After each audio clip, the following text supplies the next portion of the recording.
Chapter 2 Reuniting the two of them shouted excitedly at the same time.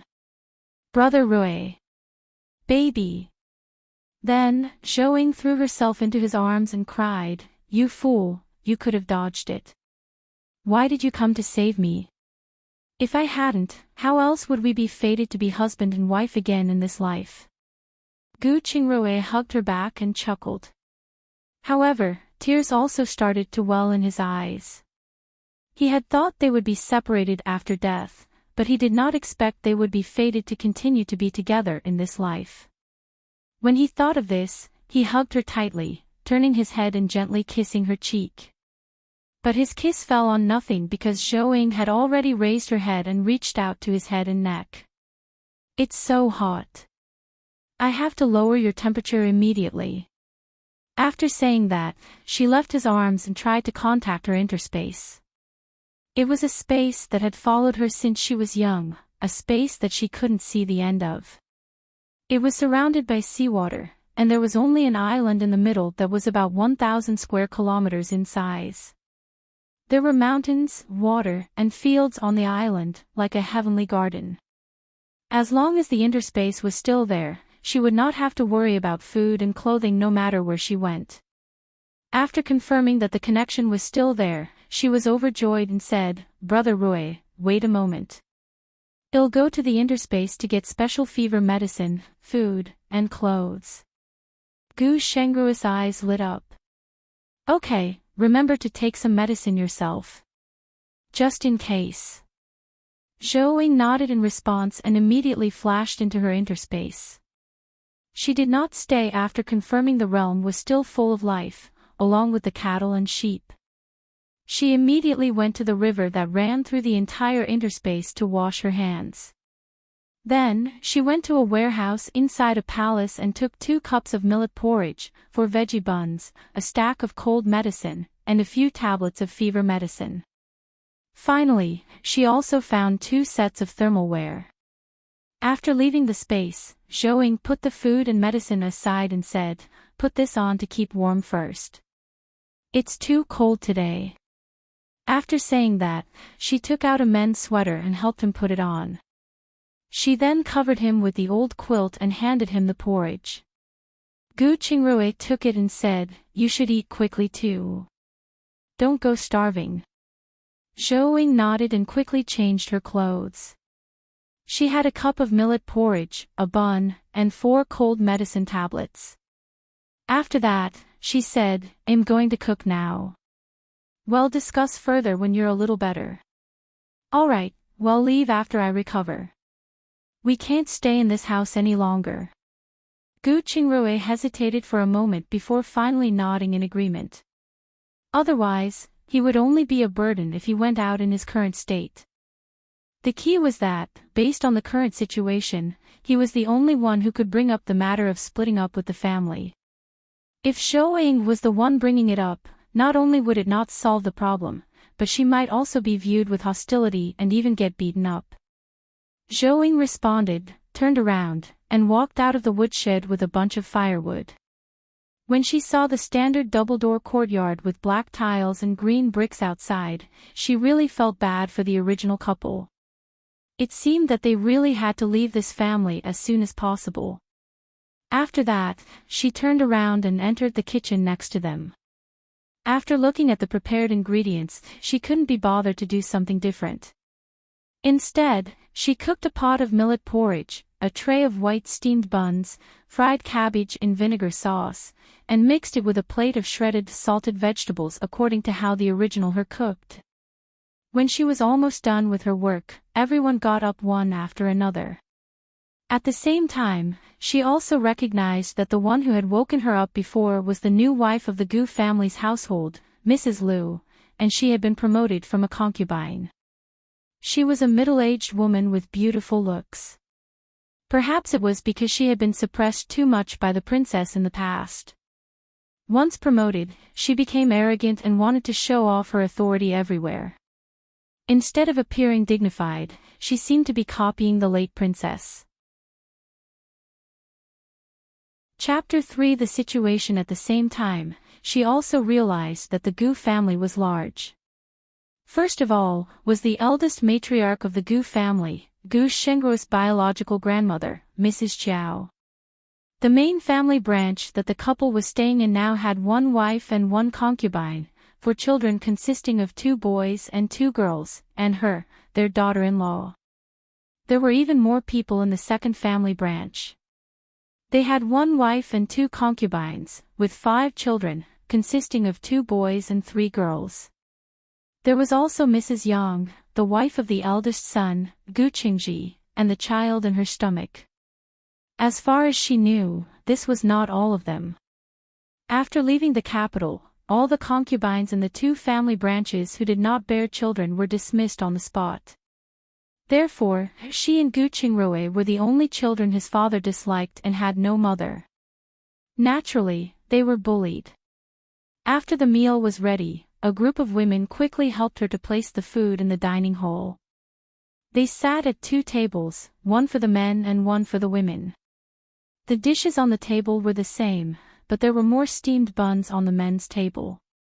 After everyone sat down, Zhou found that there was no seat for her. At this time, she also remembered that the original her had not eaten at the table since she entered the Gu family. When she thought of this, she felt a burst of anger. Seeing that there were still 3 steamed buns in the basket, she picked them up and turned to leave. "Jinx, what are you doing? You can't eat steamed buns. Put them down." Mrs. Liu stood up and said. "Aren't the steamed buns there for people to eat? Why can't I eat them?" Zhou turned her head and asked with a smile. Then, she grabbed a steamed bun and took a bite. She even chewed a few times, loudly on purpose. She didn't look like she was eating a steamed bun, looking as if she was chewing them up on purpose. You Jinx. It's already good enough that you have something to eat. How dare you eat those steamed buns?" Mrs. Liu raised her hand and pointed at her angrily. After she finished speaking, she stood up and wanted to grab it, but the old Madame Chow saw Zhou Ying's abnormal attitude and immediately stopped her. "All right, she's been busy the whole morning. It's just a steamed bun. Just let her eat it. She can just put the other 2 down." Everything in and out of the house depended on her, especially in the kitchen. If she really made a fuss and shirked the responsibility, it would be troublesome for them. "Madam, Qingrui hasn't eaten yet. He's sick and can't survive without staple food. So, I have to take these 2 steamed buns with me." After Zhou finished speaking, she got ready to head out again. At that moment, her older brother-in-law, Gu Qingji, stood up and stopped her. "Sister-in-law, you're going too far. You and your husband don't work, so you 2 can just share 1 bun. We still have to work in the workshop after dinner. We can't take it if we don't have enough." "Not working?" Zhou turned her head and asked with a faint smile. Then, she waved her hand in front of his eyes and said, "We, husband and wife, do all the dirty and tiring work in this house. You should be very clear about this." Gu Qingji looked at her hands, which were rougher and redder than his own, and he didn't know what to say. "Jinx, how could you speak like this to your older brother-in-law?" When her second aunt, Mrs. Yao, heard her words, she immediately slammed the table and stood up. Without waiting for her to finish, Zhou immediately said, "Stop. I think you know better than I do why the princess died and why the Gu family was raided. Don't push everything on me, and don't call me a jinx. I don't think I am worthy of being called that. Where's your upbringing? Is this how the Zhou family taught you to speak to your elders?" The old madam put down her chopsticks and shouted angrily. "Respect is mutual. We're about to die, so who cares about being polite?" Zhou turned her head and looked straight at her. Chapter 4. Abandoned. The old madam was at a loss for words when she saw Zhou Ying's calm and sharp eyes. She asked, in confusion, "What do you mean you 2 are going to die? Aren't you still alive and well?" "Really? I was considered slightly chubby when I married into the Gu family. But look at my face now. I've lost so much weight in less than a month that I'm only left with a layer of skin. When Zhou Ying said this, she deliberately pulled the skin on her face. She then continued, the nights these days are cold and long. Who could stand eating just porridge and doing heavy work every day? Last night, if it weren't for the warm water left on the stove, we would have frozen to death in the woodshed. Also, my husband's illness has been dragged on by the cold wind to become a lung inflammation. I'm afraid it will endanger his life if it's not treated. When Zhou Ying said this, she lowered her head and looked at the steamed bun in her hands. So, not only does he need the steamed buns, but he also needs medical treatment. Look, everyone was shocked after hearing this. Although lung inflammation wasn't an incurable disease, the medicine used wouldn't be cheap. It's just a cold. It'll pass soon. It's not that serious. Mrs. Lu unhappily said, not waiting for the old madam to open her mouth. Cough, cough. Gu Qingrui lifted the curtain and slowly walked in, accompanied by a series of heart-wrenching coughs. Everyone immediately looked at him. When they saw his ashen face and skinny body, they were all shocked. Especially the old madam. She really didn't expect that in just 2 days, the young man would become like this. It was no wonder Zhou Ying, who had always been silent and submissive, was full of thorns today. She was even dissing whoever she could. Good morning, old madam, father, mother, second uncle, and second aunt. After Gu Qingrui finished speaking, he gave a simple bow. Then, according to the original him's attitude, he looked at Zhou Ying and complained, why didn't you call me when it's time to eat? It's my fault. Your body is weak. You should sit down first. Zhou Ying's lips curved up as she immediately helped him to the men's seats. Mr. Gu quickly raised his hand to stop them. Since you're sick, go back to your room and eat. Don't give everyone else your sickness. Gu Qingrui raised his head and looked at him coldly. He coughed and said, you're right, but I'm afraid I can't get through this illness. Father, please give me some money to go to town and get some medicine. Money, money. How can we still have money at home? It's just a cold. After dinner, you can ask your wife to make you a bowl of ginger soup and sweat it out.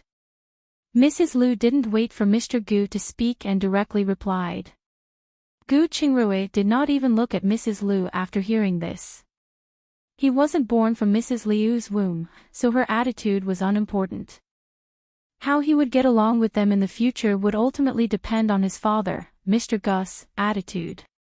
Unfortunately, Mr. Gu had no feelings for him to begin with. In addition to the recent series of blows, he subconsciously avoided the truth and decided to put all the blame on the couple. Otherwise, Mrs. Lu would not have dared to target and torment them like this. Therefore, he only glanced at him indifferently and said, listen to your mother. We really don't have any money. Is that so? Let's ignore that our relatives and friends gave us silver when we left the capital, a total of 50 taels of silver that we passed to the family. After returning to the village, the family received 100 taels of dividends from the family's oil mill. Was it all spent in less than 10 days? Gu Qingrui sneered.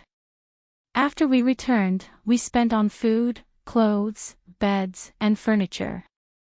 Do you think we could do much with 100 taels of silver? Mrs. Lu counted with her fingers.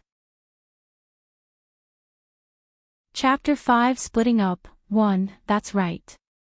On the way home, the officers exploited us a great deal.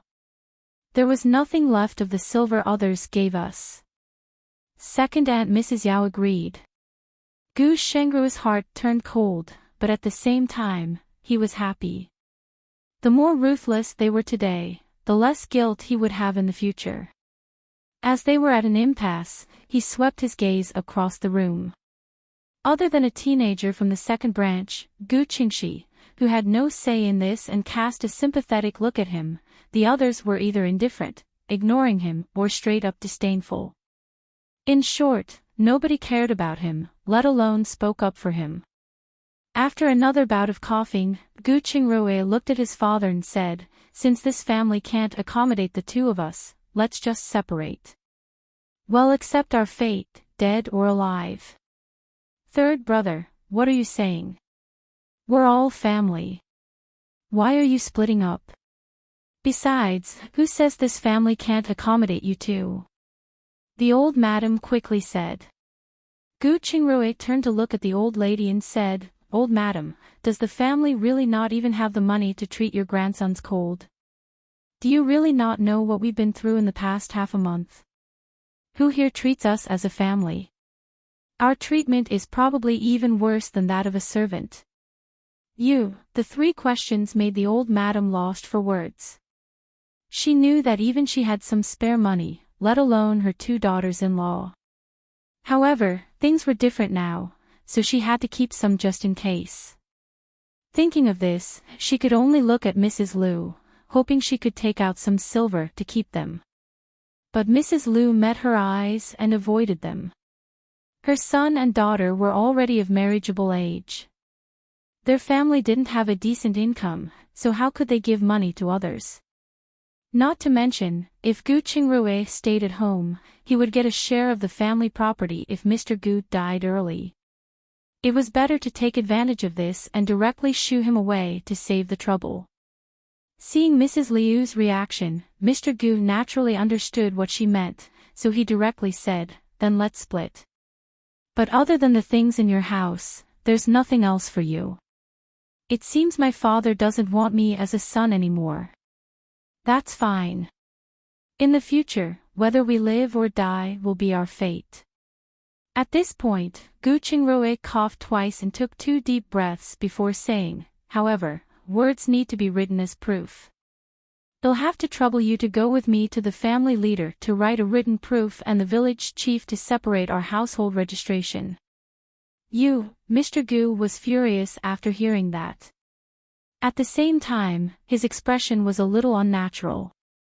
A few days ago, he almost had a fallout with the family leader because he wanted to get back 100 acres of land that he had entrusted to the clan to look after in the early years, as well as the dividends from the workshop and the 2 officers' positions. If the family leader knew that he had separated his son from the family without giving a thing, who knows how he would laugh at him. However, he felt increasingly uncomfortable when he met Gu Shengru's firm eyes.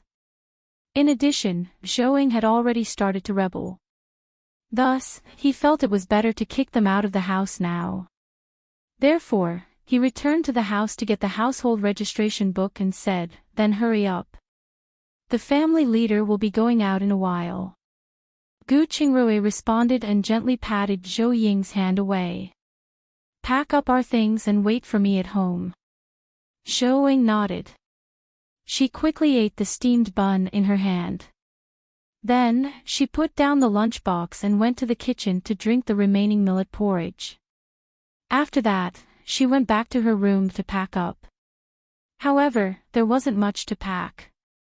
They each had a change of clothes, an old quilt, and a piece of coarse cloth curtain used to block the window. A bag was enough for them to pack it all up.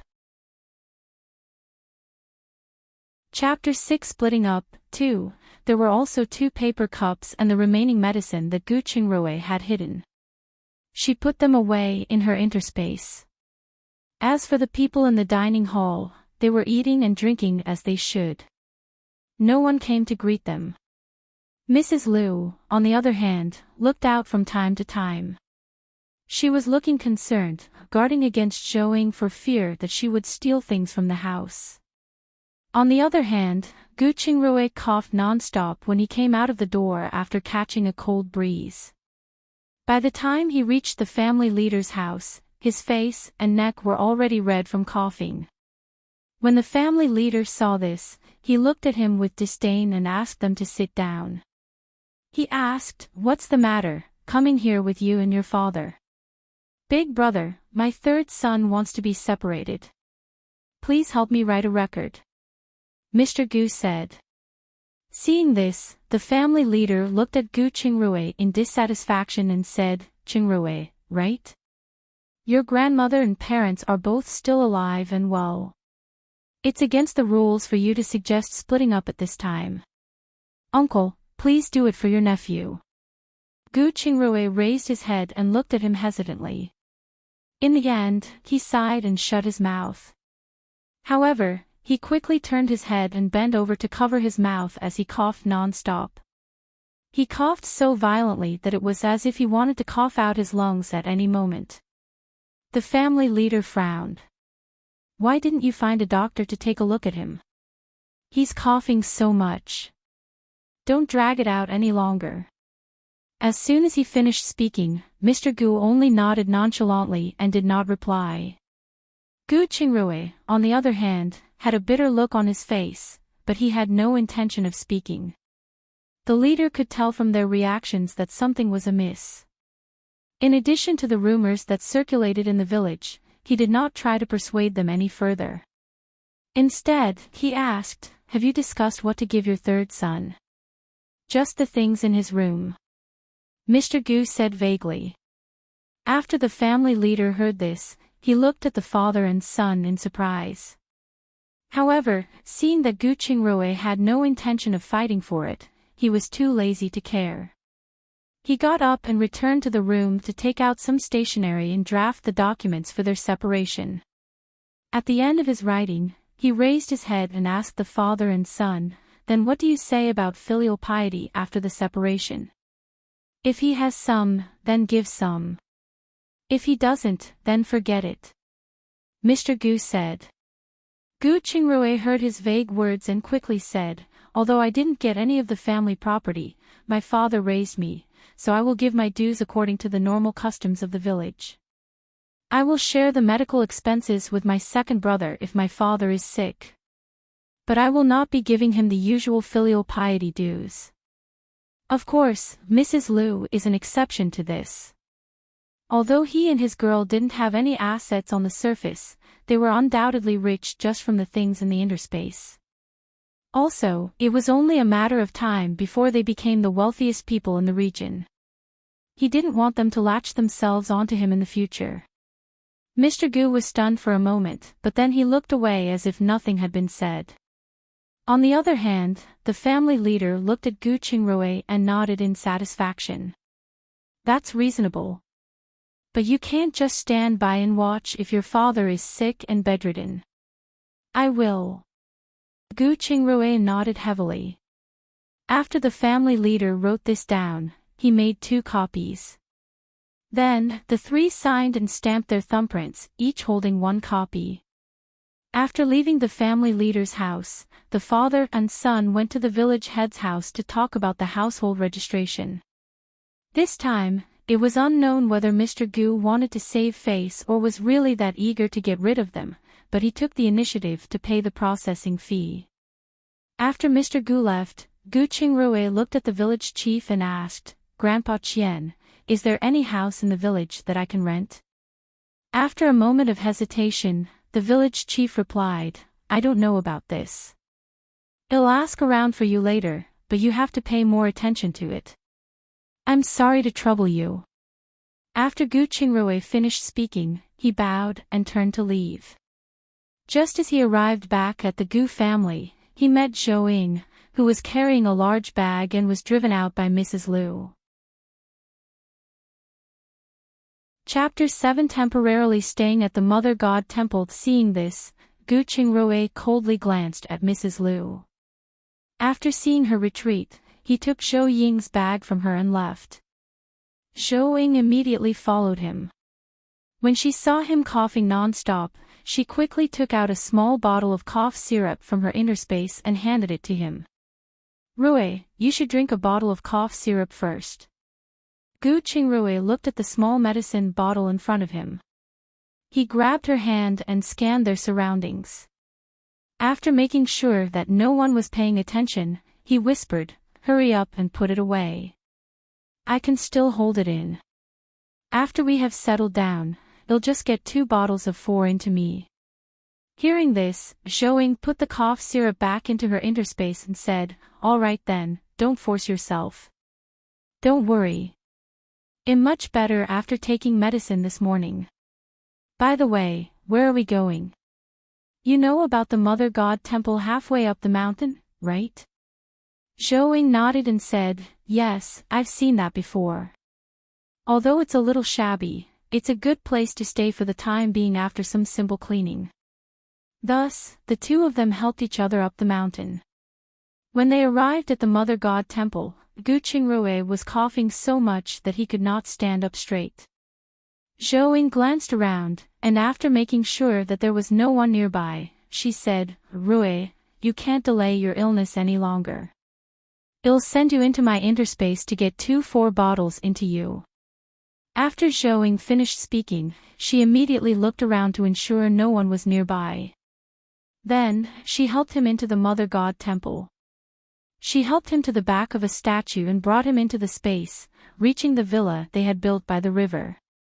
After helping Gu Qingrui lie down on the bed, Zhouing asked him for a list of his needed medicines. Then, she went to the warehouse to prepare the medicines, put him on an 4-drip, and made him a cup of honey water as he requested. After his condition had stabilized, she took a bucket of water and a broom from the space. After that, she cleaned up the Mother God Temple, which was close to 100 square feet in size, and sprayed a large amount of disinfectant. After cleaning up, Zhouing looked at the statue of the Mother God that had been weathered, all shabby looking. She didn't know why, but she suddenly felt sad and thought the statue looked dear to her. "I have no choice but to stay here. Sorry for the disturbance," she bowed respectfully. Afterward, she took a rope from her interspace and went outside to pick up some firewood. Otherwise, it would be hard to explain if someone found out that there were no signs of them living in the temple. After she came out, she realized that the river running through the village was right below the Mother God Temple. This was a good place, with a mountain next to a river. Then, she went directly up the mountain but did not get much firewood. Instead, she found a small nest of licorice, which she dug out and tied up. After she was done digging, her stomach began to growl. She carried the licorice on her back and returned to the Mother God Temple. After putting down the firewood, she walked behind the statue and stayed there for a while. After making sure that no one was nearby, she entered her interspace with the licorice. As soon as she arrived at the villa's entrance, she smelled the fragrance of cooking meat. She quickly put down the licorice and went to the bathroom to wash her hands. Then, she turned around and walked into the kitchen. When she saw the busy figure inside, she walked over and put her arms around his waist from behind. "Why didn't you wait for me to come back? You're still coughing so badly. You shouldn't be inhaling the smell of smoke." "I had nothing to do, so I stir-fried a plate of veggies and pressure-cooked some pork ribs along with corn soup." Gu Qingrui smiled and turned his head. Then, he looked up, picked up a dead leaf on her head, and said, "Hurry up and set up the table. We'll be eating soon." "Yes, sir." Zhouing responded, turned around, and took 2 sets of bowls and chopsticks. She carried the garlic-flavored veggies to the dining room. On the other hand, Gu Qingrui had also finished cooking. He placed the ribs into the soup and followed her. After that, they sat down and had a good meal. After the meal, Gu Qingrui took a tissue from the side and handed it to her. "Baby, did you get anything from the mountain?" Chapter 8 Interspace. I was going to pick up some firewood, but there really wasn't much to pick up in the outer area. I did find a small nest of licorice and brought it back. "Licorice?" Gu Shengru's eyes lit up, and he continued, "This place is about 5 miles away from town. Let's go to town in the afternoon. Take the licorice you dug up and some red sage and astragalus from the mountains in your interspace. Buy a pot or a crock when you return, and some food as a cover." "But your body," Zhouing was concerned. "I'm fine. The medicine has already taken effect. I can handle it. Alright, then you can boil a kettle of water to drink. I'll go wash the dishes. After Zhou finished speaking, she put away the bowls and chopsticks on the table. After washing the dishes, she went to the warehouse again to get more medicine. But this time, it was an amount large enough for him to use for 3 days. After that, the two drank some water and rested for a while. After he drank his medicine, the two took their tools and went up the mountain. Then, according to Gu Shengruo's instructions, she dug out about 2 pounds of red sage and 5 pounds of astragalus before stopping. They stopped in front of an apple tree. Zhou reached out and picked 2, then handed one to Gu Qingrui. She turned around and sat on a big rock, eating the apple while scanning the entire island with her mind. To the east of the island was a group of mountains, covering an area of nearly 100 square kilometers. However, it had been slowly transformed by the two of them. Now, in addition to some precious medicinal herbs and trees, they had also planted all kinds of fruit trees, dried fruit trees, tea trees, and all kinds of medicinal herbs. Of course, they also raised a batch of bees, which could produce a large amount of honey every year. The river flowing down the mountain divided the land at the foot of the mountain into 2, but it was not even. One side was larger than the other, about a 2-to-1 ratio. There were all kinds of freshwater fish and prawns in the river. Because of the rapid flow of the river at the foot of the mountain, they had also built a small hydraulic power station, which could supply electricity for the entire interspace. On the smaller side of the plain, she had plowed it into a field and planted sweet potatoes and taro. Now, there were herds of cattle and sheep on it. In the middle, there were also donkeys, deer, pigs, and various kinds of livestock, such as chickens. At the same time, they also planted some trees in the fields, such as coconuts, olives, bay laurel, and some other oil-based trees, which were just enough to separate the various groups of animals. Something worth mentioning was that there were also some sea ducks and swallows herding near the grass on the beach. In the past, just the sea duck eggs and bird nests were a significant income. On the larger side of the plain next to the river, was their small 2-story villa at the foot of the mountain. Below it was an industrial area of about 100 acres and a drying area of 100 acres. They were all factories with extremely low pollution for processing agricultural products and food. Behind the industrial area was the palace that was initially present in the interspace that covered an area of 10 acres. There was a warehouse with no end in sight, storing a large number of materials that they had prepared for a possible apocalypse. They couldn't enter any of the other rooms except for the study room, which was one of the reasons why they had built another villa. The rest of the land was planted with all kinds of crops. Because the interspace was similar to a subtropical climate, they could plant 3 seasons in a year, giving them an impressive annual output. Of course, the labor needed was quite large. Fortunately, the interspace had a user-friendly option when it came to farming. She could control her interspace with her mental power, and the river water could fertilize the fields. Otherwise, she really wouldn't be able to manage all of these. At the same time, Gu Qingrui, who had sat down with her, finished an apple and bumped into her. You are surveying the mountains and rivers again. Have there been any changes? Yes, the crops are almost ripe. We'll be busy tonight. Chapter 9 Selling Medicine 1, then I'll extract some peanut oil for later. Gu Qingrui helped her up after he finished speaking. After that, the two brought the medicinal herbs down the mountain and packed them separately into a broken sack. Gu Qingrui carried them on his back and left the interspace to rush to town. When they met other people on the way, the two greeted them politely regardless of their attitude. The first was to win the villagers' favor so they could integrate into the village as soon as possible. The other reason was to let them know they went to town to sell medicinal herbs. It was an excuse for their money source so that Mrs. Lu would not frame them for stealing money in the future. When they arrived in the town, Zhou found that this small town was really lively. It was especially so at the pier outside the town, which was densely packed with all kinds of people. I heard that the Gu family used to rely on river transportation to make a fortune, right? She turned to ask Gu Qingrui. Yes, at first it was river transportation, then it developed into sea transportation. It can be said that transportation is the Gu family's pillar industry. This small town is really a good place with connections. As long as you have the brains, you can still make a living even if you don't make a fortune.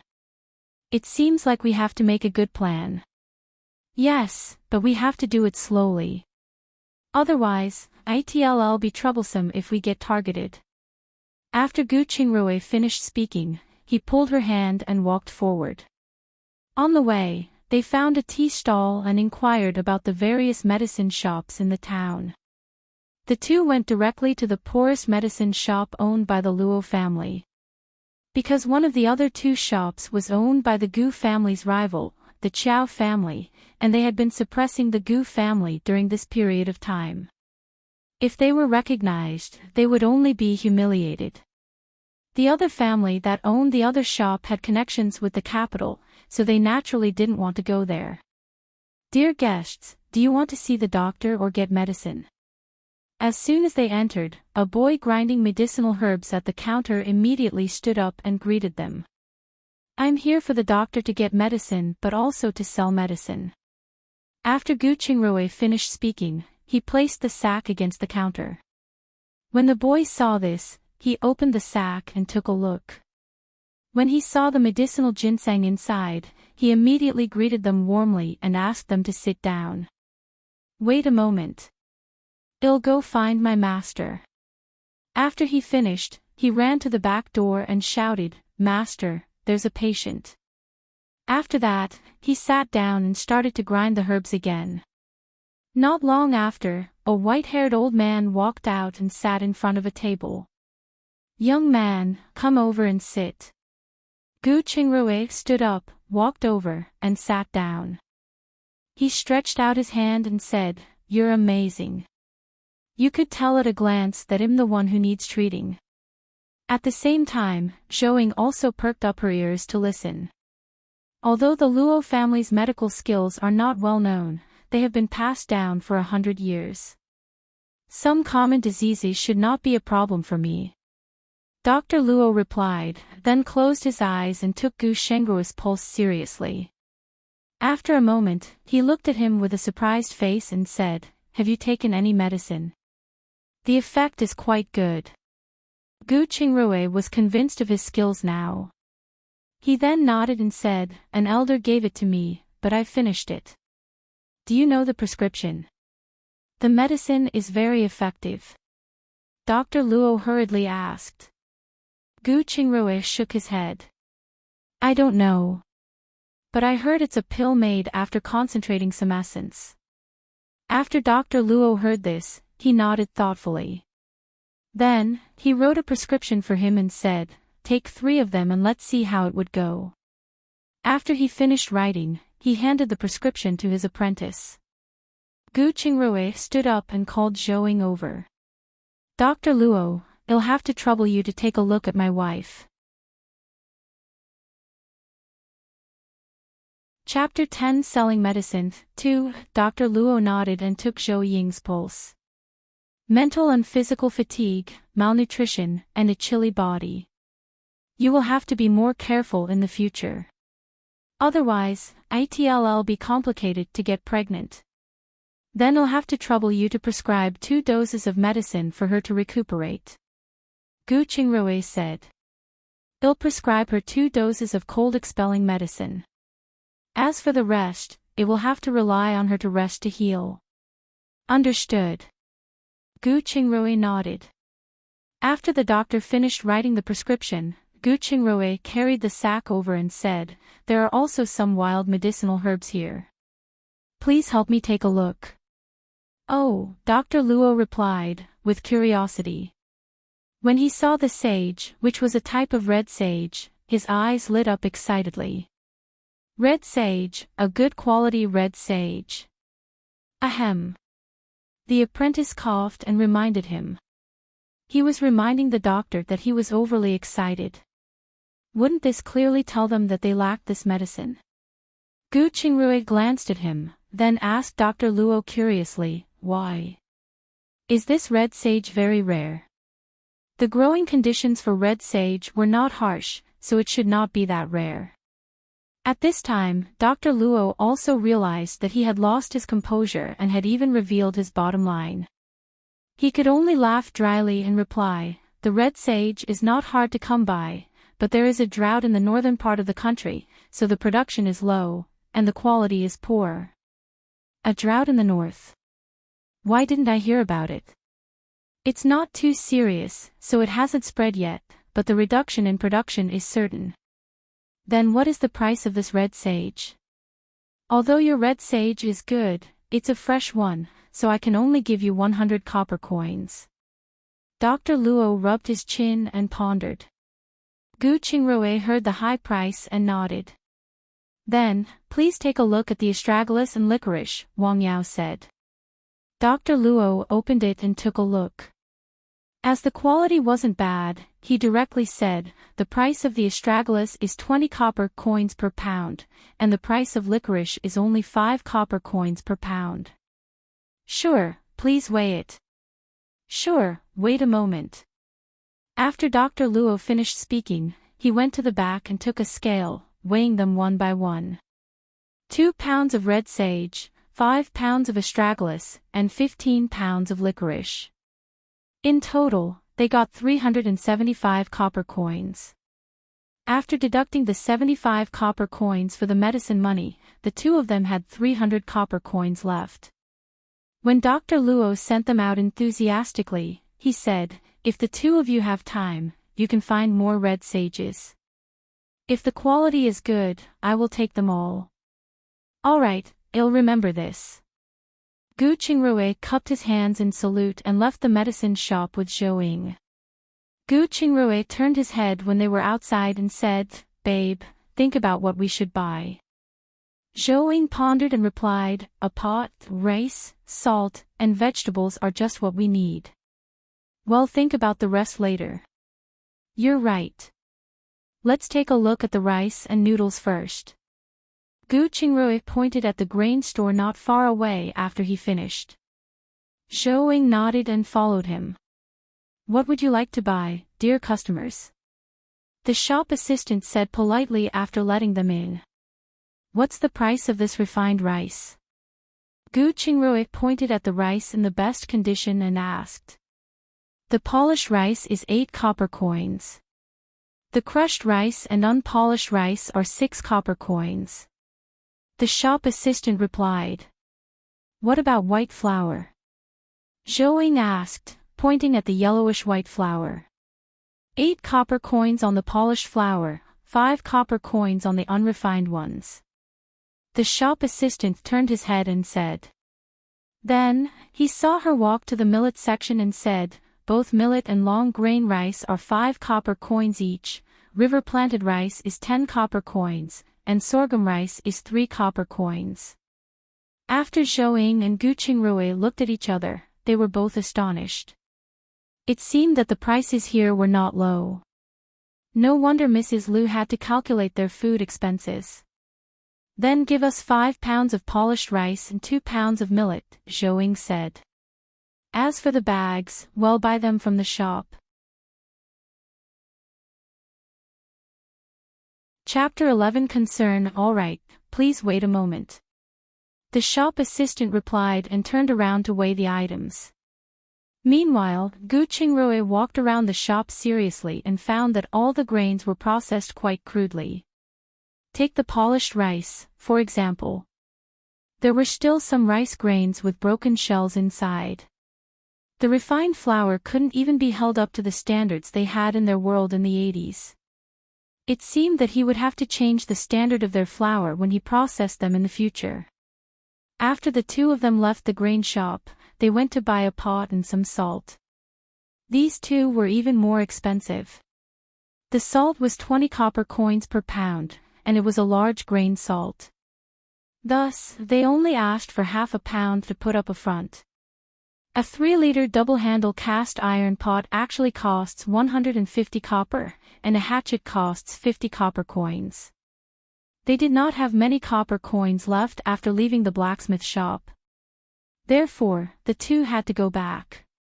On the way, they spent 15 copper coins to buy a pound of lard, 5 copper to buy a bamboo chopping board, and finally 2 copper to buy 2 small cabbages.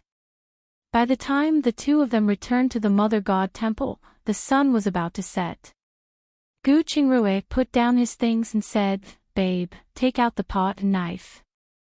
I'll go and get some firewood." "All right, come back soon." After Zhou finished speaking, she took a bucket of water from her inner space, then found 2 stones to prop up a stove. She then used hot water to wash the pot, knife, and chopping board. Then, she squeezed out some hot oil and soaked the pot, knife, and chopping board with it before letting them dry. Then, she took out a piece of tofu, 2 handfuls of vermicelli, and a clay pot from her interspace. She made a clay pot of tofu and cabbage. At this moment, she realized that they hadn't prepared any bowls or spoons, so she had to take one from her interspace. When she was almost done with her work, Gu Qingrui returned with a small bundle of firewood. Zhou immediately went up and reached out to take the firewood. Gu Qingrui dodged. "I'll do it. Don't get your hands dirty." After he finished speaking, he put the firewood aside and threw a few logs into the fire. "I remember that there was a lot of firewood stored in the space. I will take out some more later. The wind outside is quite cold, and the fire should stay lit.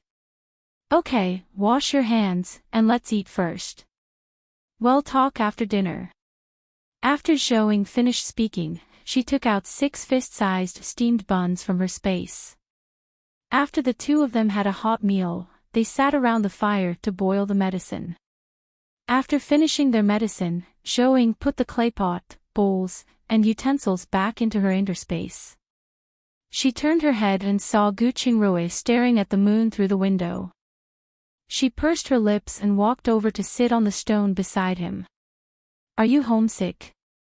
Gu Qingrui lifted his hand and pulled her into his arms. "That's right. I wonder how things are at home. Will that kid, Qingjun, be able to take over?" "Don't worry, don't be fooled by that kid's flippant attitude. He's pretty intelligent and filial. Without you in front of him, he'll definitely take over. As for money, with the ecological farms and food city we left behind, as long as he manages it well, he can live without worry about food and clothing for the rest of his life." Gu Qingrui grunted softly. He turned his head and kissed her forehead gently. He hugged her tightly and did not say anything else. Zhou also cooperated by leaning into his arms, finding a comfortable position, and closing her eyes. At the same time, she felt a little melancholic because she had no one else to worry about other than him. In her previous life, her parents divorced when she was 3 years old and left her to her grandfather, who was a chef. In the 2nd year of middle school, her grandfather suddenly passed away from a cerebral hemorrhage. Her father even took back the old house and savings under the urging of her stepmother. If not for the interspace, she would not even be able to survive, let alone go to school. It was not until she met Gu Qingrui in the martial arts club in college that she felt truly alive. Chapter 12. Can't eat. Her current life wasn't any better. Although her father was the head of the Imperial Academy of Medicine, it was said that when she was born and her mother died from a difficult birth, he didn't even show his face. As such, she had grown up in the kitchen with her mother's good friend, who was her adoptive mother in this life. It was only when he heard that the Gu family was going to give the princess a marriage blessing that he remembered her. However, after receiving their betrothal gift, he kicked her out of the house with a shabby dowry. So, if she really had someone to worry about, it could only be her adoptive mother. The two of them sat in silence for a while until the temperature in the temple dropped. They got up and walked around outside. After making sure no one was around, they returned to the inner space. Then, Zhou first took out a bag of whole wheat flour from the warehouse and made 50 pounds of noodles. Then, she began to harvest various matured crops in the space with her mental power. Meanwhile, Gu Qingrui drove a modified electric car across the river and began feeding the various animals they raised. He also checked their health and pregnancy status. After Zhou finished harvesting, she turned around and went into the workshop to use the dough press, oven, and blender to steam 400 whole wheat buns and 200 beef and scallion buns. Finally, she returned to the villa and cooked a pot of purple rice porridge with a pot of assorted vegetables. After finishing her work, she took a hot shower, put on her pajamas, and dried her hair. When she sprayed on her skin lotion, she carefully sized up her appearance in this life. She looked at least 80% similar to her previous life.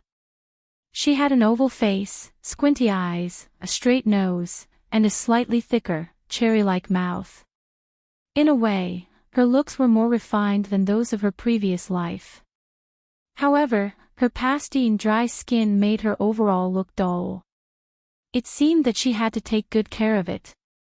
As for her body, it was well developed. She was about 1.65 meters tall, and it would be perfect if she could grow another 3 to 5 centimeters. After Gu Qingrui finished his work, he put away the peanuts she had dried and went to the oil mill to squeeze about 100 pounds of peanut oil. When he returned to the house, he saw her looking smugly in front of the mirror. He smiled and walked over to her, sizing her up. "You still looked beautiful, but a little young. I can't eat you up." Zhou Ying's lips curved into a naughty smile. She leaned in and kissed his ear. "Are you sure?" Gu Qingrui felt the familiar, gentle, feather-like teasing in the breath that blew into his ear. His ears suddenly felt itchy, and he subconsciously turned his head. At the same time, a sense of lust rushed into his head, causing his mind to buzz and go blank. His ears also turned red. However, he reacted quickly. He turned around and quickly kissed her on the neck, then quickly took off his clothes and rushed into the bathroom. Zhou was stunned for a moment, then touched the place where she was kissed with a face of dissatisfaction. But she suddenly laughed when she turned her head and looked at his back. After a while, she finished applying her toner and put away their clothes. She washed them in the washing machine and dried them before bringing them to the bedroom. Then, she washed a few sets of underwear that were suitable for their current figures. Soon, Gu Qingrui came out in his sleeping robe and twisted his long hair with a depressed look. Zhou quickly stepped forward and said, "You can't twist your long hair like this. You have to wipe it gently. Otherwise, it will easily be damaged. That's why we can only use the hairdryer to dry it quickly." Then, she took the towel and started to rub it gently. "I used to do your hair smoothly," Qingrui said gloomily. "It's awkward when I'm doing it to my hair." Chapter 13 Dream. That's because I usually dry to a certain extent. Besides, you will get used to it slowly. After Zhou finished speaking, she was almost done drying his hair. Then, she brought him to the mirror and started to blow dry his hair layer by layer. After cleaning up, the two of them each had a bowl of purple rice porridge with some side dishes and went back to their bedroom to rest. As soon as Zhou laid down, she saw Gu Qingrui holding a pillow, blanket, and clothes while he walked out. She was stunned for a moment and asked, "What are you?" "You're 16 now, and I'm 17. We are both too young. For the sake of our physical and mental health, we should sleep separately for the time being." Gu Qingrui looked at her deeply and walked out after he finished speaking. After Zhou heard it, she was taken aback shortly.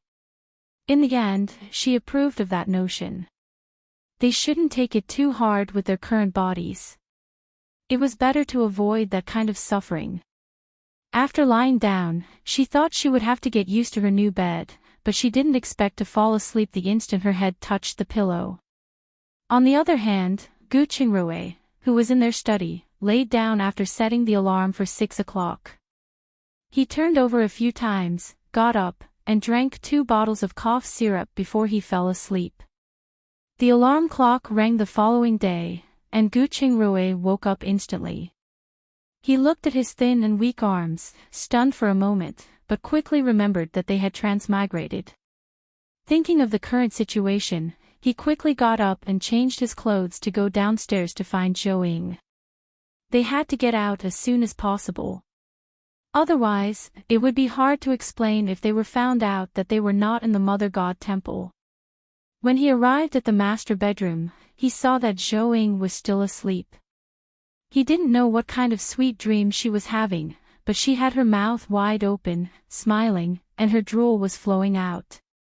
Even though he couldn't bear to wake her up, he still went up to the bed and pinched her little nose. "You're so annoying. Go away." Zhou slapped his hand away and shouted subconsciously, and she woke up after that.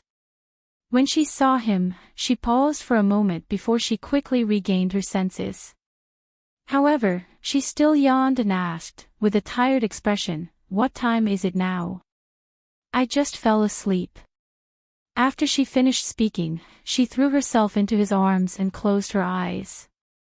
Gu Qingrui shook his head. He rubbed her stomach and said, "Get up. If you're tired, we can go to the mountains and return for a nap." When Zhou heard this, she immediately remembered that they should be living in a broken temple with no doors or windows. She immediately sat up and said, "You're right.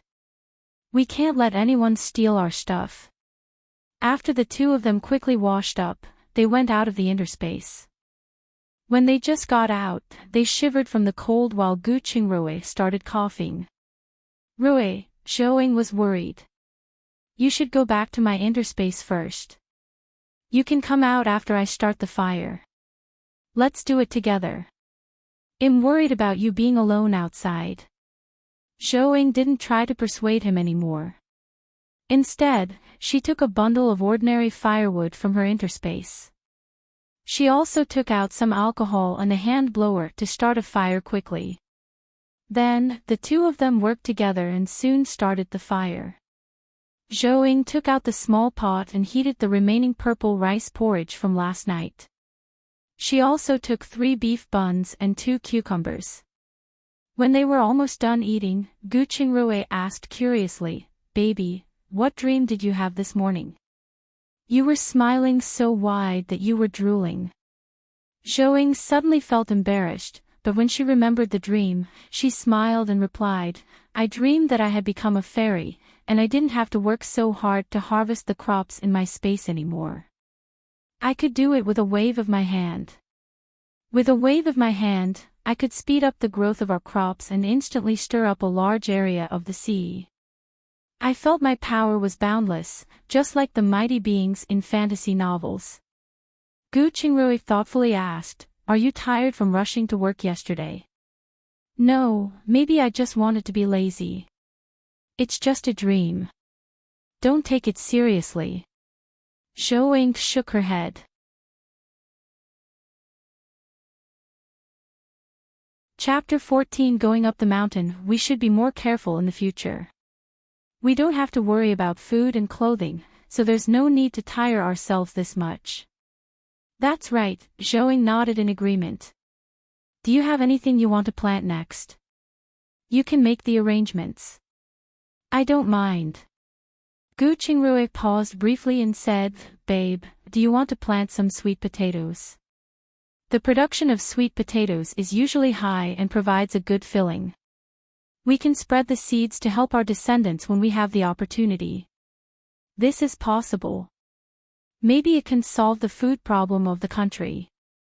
Zhou asked curiously, "That's right, do you have any information on the Ming dynasty's imperial family? How is the current emperor?" If he's a vile character, we'll have to be careful. After Gu Qingrui heard this, he tried his best to recall the original owner's memories. After a moment of silence, he replied thoughtfully, "It's hard to say. I heard that a few years ago, the emperor was diligent, loved the people, and also kind. However, in recent years, he has become increasingly suspicious of his court. Everyone else attributed it to the fact that the princes had grown up and the imperial court had begun to form factions. However, according to my analysis, this emperor is probably an untrustful person by nature. The few families that supported him to the throne back then were either far away from the central imperial court or had gradually declined, including the Gu family that had once given him financial support. Most importantly, the princess did not have a child in her entire life. No one knew the specific reason. Oh right, the third prince is in charge of the navy of this place. His reputation is quite good, so it is possible that we can get to know him better. Then we'll wait and see. Yes, there's no rush." After the two finished their meal, they began to boil their medicine. When they were almost done, they suddenly heard footsteps approaching. Zhou immediately put away the things that should not have appeared in her space, while Gu Qingrui got up and walked to the door. The second branch's illegitimate son, Gu Qingxi, saw him come out and was stunned for a moment. He quickly walked over and asked, "Third brother, you and your wife are really staying here?" "Yup. Are you going up the mountain to collect firewood?" Gu Qingrui asked after he saw the basket on his back and nodded. "Yeah, he'll be the one to chop the firewood in the house from now on." After Gu Qingxi finished speaking with a bitter smile, he sized him up seriously and asked, with some worry, "How are you doing? Is your body getting better?" "I'm much better. I was lucky to find some medicinal herbs when I went up the mountain yesterday. I went to town to exchange them for 2 sets of medicine and food. No wonder I could smell the strong smell of medicine at the foot of the mountain. Do you want to come in and sit down?" Gu Qingxi hesitated for a moment and shook his head. "Forget it.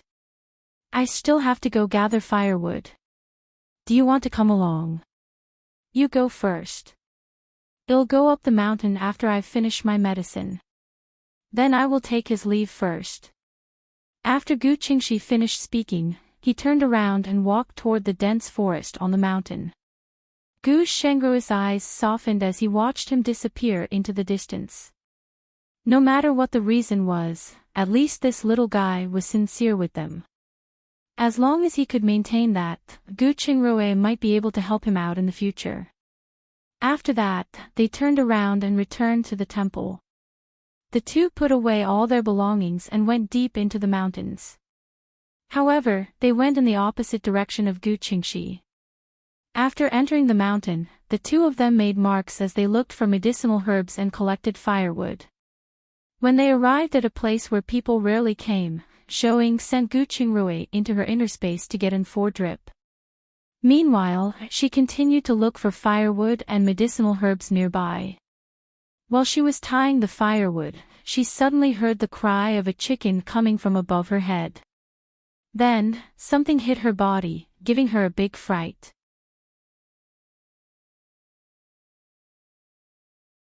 Chapter 15 Tian Zhuang. As a result, she lost her balance and fell to the side. Although a small tree stopped her, her head still hit the tree. She saw stars, and tears instantly welled up in her eyes. The hatchet in her hand also flew out of her hand and into the grass not far from the hillside. At this time, a burly man wearing a rabbitskin vest and carrying a basket of arrows on his back quickly scuttled out from the side. When he saw her, he was stunned for a moment and said apologetically, "I'm sorry, miss. Are you hurt?" "Maybe not a concussion, but there's definitely a big bump on my head." After Zhou stood up, she rubbed the back of her head and glared at him. The burly man was taken aback. Although he didn't understand what a concussion was, he understood that she must have hit her head. "I'm sorry, miss. I really didn't see you." Do take this wild chicken as an apology. He scratched his head with a dry smile. After he finished speaking, he picked up the wild pheasant that had been shot to death by an arrow, pulled out the arrow, and handed the pheasant to her. Zhou turned her head and looked at the pheasant in his hand. Although it was not big, it was beautiful with its colorful feathers. Then, she looked at the man. Although he had a big frame, he was skinny. The clothes he wore were full of patches. It appears that his family's condition was not good. She hesitated for a moment before shaking her head. Forget it. I'm not really hurt. Keep it for yourself. The burly man looked at her in surprise. After taking a closer look, he found her somewhat familiar. Then, he asked with uncertainty, "You're a new member of the Gu family, right?" Zhou looked at him warily and said, "Who are you?" The burly man quickly confirmed her identity, but he did not expect her to lose so much weight. Then, he handed the wild chicken to her again and said, "My name is Tian Zhuang, and I live at the foot of the mountain at Shanghe village. Do take this wild chicken as my apology. By the way, don't go further into the mountains. There are wild boars in there." After he finished speaking, he quickly left. Seeing this, Zhou no longer refused the pheasant. She threw the pheasant and firewood into her interspace and then went to the tall grass to find her hatchet. She didn't expect to find a nest of gastrodia roots as well. She immediately put away her hatchet, took out a military shovel, and started digging. After she finished digging, she realized that she had dug up a total of half a sack of gastrodia roots. She was instantly overjoyed. With these gastrodia roots, they would have enough money to rent a house. She looked up at the sky and realized that it was already midday. After making sure no one was around, she brought the gastrodia roots into the interspace. Gu Qingrui, anxiously waiting in the interspace, immediately stepped forward to greet her when he saw her. When he saw the blood on her clothes, he quickly asked, "Why is there so much blood on your body? Did you hurt yourself?" When Zhou heard him say this, she suddenly felt her head start hurting again. She immediately lowered her head and pointed at her wound. "I'm injured. Hurry up and take a look at the back of my head." Gu Qingrui immediately took her hand away and checked it. When he saw the wound, he heaved a sigh of relief and said, "Fortunately, it's just a bump. I'll be fine after a few days of careful nursing." After he said that, he took out some safflower oil from the first aid kit and applied it to her before asking, "What happened? Why are you injured?" Zhou didn't hide anything. She told him directly about how Tian Zhuang shot the pheasant and scared her. "By the way, do you know him? I think he's a good guy, so I didn't make things difficult for him. I have some impressions of him. He's a pretty good person, but his life is tough." Gu Qingrui nodded and replied. When the original owner of his body went up the mountain to chop firewood, he came into contact with him. He had even helped the original owner carry firewood down. He could be said to be one of the few people in the village who did not discriminate against the two of them.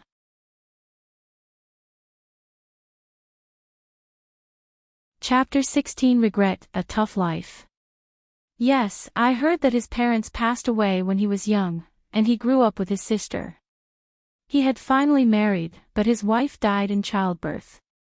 Soon after, his brother-in-law was killed by a wild boar, and his sister and her two daughters were out of their in-laws' home. With a situation like this, unless he has a fortuitous encounter or his sister remarries with the two children, his remarriage will be even more difficult.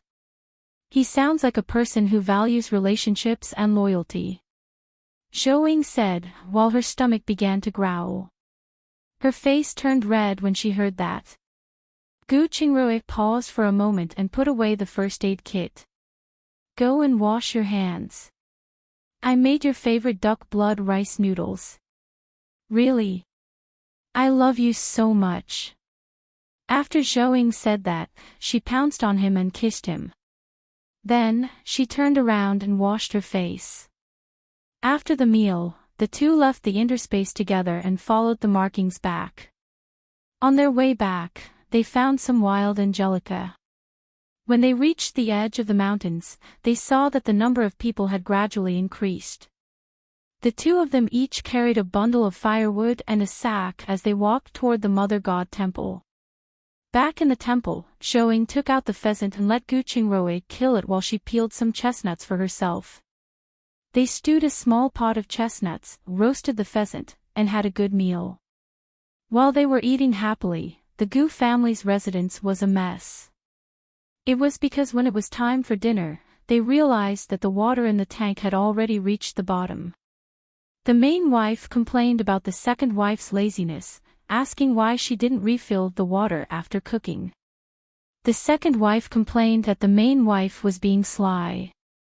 She complained that the first wife should have refilled the water tank after she cooked and deliberately left it empty to blame her.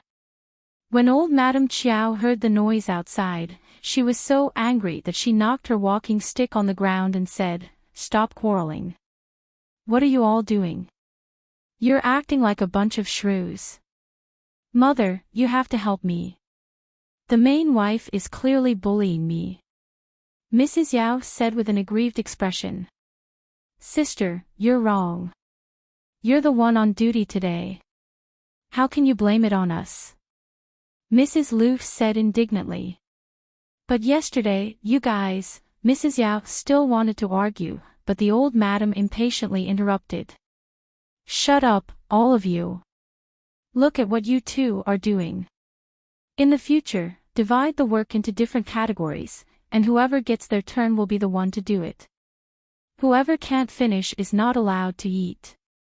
But the second household has one more person than our first household," Mrs. Lu said, with a face full of grievance. The first household had more. But who was it that forced the third son and his wife to leave? The old madam glared at her and said. "That's right. If Qingrui and his wife were here, we wouldn't even need to do something like this." Mrs. Yao immediately agreed. At the same time, she was a little regretful. If she had known that the housework would be so tedious, she would have asked the young couple to stay.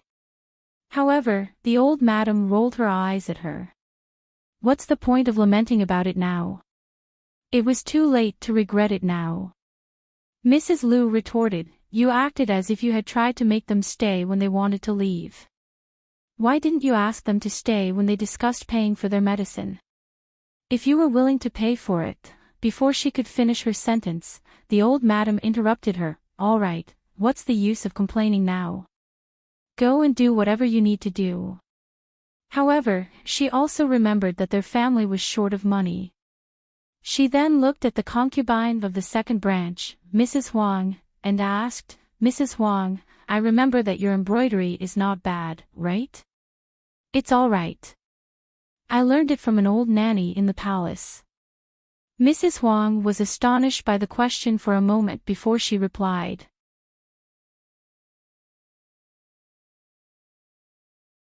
Chapter 17 Ideas 1. That's good.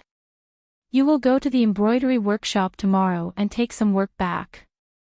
Bring your 5 sisters to do some embroidery work to earn money for food. As for the work at home, you and your daughter should not interfere in the future. Yes, old madam. I will go and get a job tomorrow. Mrs. Huang hesitated for a moment. Although she was worried that it would tire her eyes, she thought of the heavy physical work she would have to do otherwise and finally nodded. Although Mrs. Lu and the others were jealous, they knew they were not cut out for it. This was why they didn't say anything, since this would bring in more income for the family. Since no one has any objections, it's settled then. You guys will take turns in the future. Whoever messes up again can forget about eating. In addition, tell the 5 of them to learn embroidery properly when you go back. Whoever doesn't want to work will have to work in the fields. Yes. They immediately responded in unison. All right, you guys can cook dinner together tonight. Hurry up and get back to work. After the old lady finished speaking, she got up and returned to her room. Although Mrs. Lu and the others had their thoughts, their stomachs were unbearably hungry, so they didn't delay any longer and started to work. The old madam thought that the problem had been solved in time but didn't know that her neighbor on the right, the sixth sister-in-law of Mr. Gust's generation, who was also the clan leader's sister-in-law, Mrs. Chien, had heard it. What a group of spoiled young ladies. So many people can't even cook a meal, she said with disdain. After she finished speaking, she quickly thought about how they had chased the third son out of the house. She wanted to gossip, so she didn't even eat and went directly to the family leader's house to ask around. After getting the news, she immediately spread it around. They also quickly discovered that Gu Qingrui and his wife had moved to the Mother God Temple. They looked down on the Gu family even more. Almost the entire Shanghe village instantly knew that Gu Qingrui and his wife had been driven out to the Mother God Temple. However, although most of them sympathized with them, they didn't intend to get involved. After all, the two of them were considered an unlucky bunch. Moreover, Zhou was considered a jinx, so they only pitied them but didn't do anything. However, it did not stop them from watching the fun and laughing at the women of the Gu family, who were so spoiled that they could not even do the housework well. Of course, after the news spread, some people also had ideas about Zhou. After all, when the Gu family returned to the village, none of the women were bad-looking. At night, Zhou and her husband sat around the fire and boiled a pot of iced pear to drink. After drinking it, they were about to enter the inner space when Gu Qingrui noticed someone loitering nearby. He immediately made a shushing gesture to Zhou. After Zhou understood, she bent down to pick up 2 big pieces of firewood and gently walked over, handing one to him. After that, the two of them stood on both sides of the door, quietly waiting for the people outside to come in so that they could trap them before they beat them up. About 15 minutes later, the footsteps gradually approached. The two immediately raised a large piece of firewood and readied themselves. After a while, they saw 2 short men, one in front of the other, cautiously come in. They were stunned when they saw both husband and wife standing on both sides with firewood. Then, the two of them looked at each other and pounced on Gu Qingrui simultaneously. As long as they could take him down, Zhou would be nothing to worry about. Seeing this, Gu Qingrui was amused. Then, he swung the stick and hit the shoulder of the man on the left. The man screamed and fell to the ground, holding his arm and screaming. The other one was so frightened that he turned around and wanted to run. Seeing this, Gu Qingrui immediately jumped and kicked the other person in the back.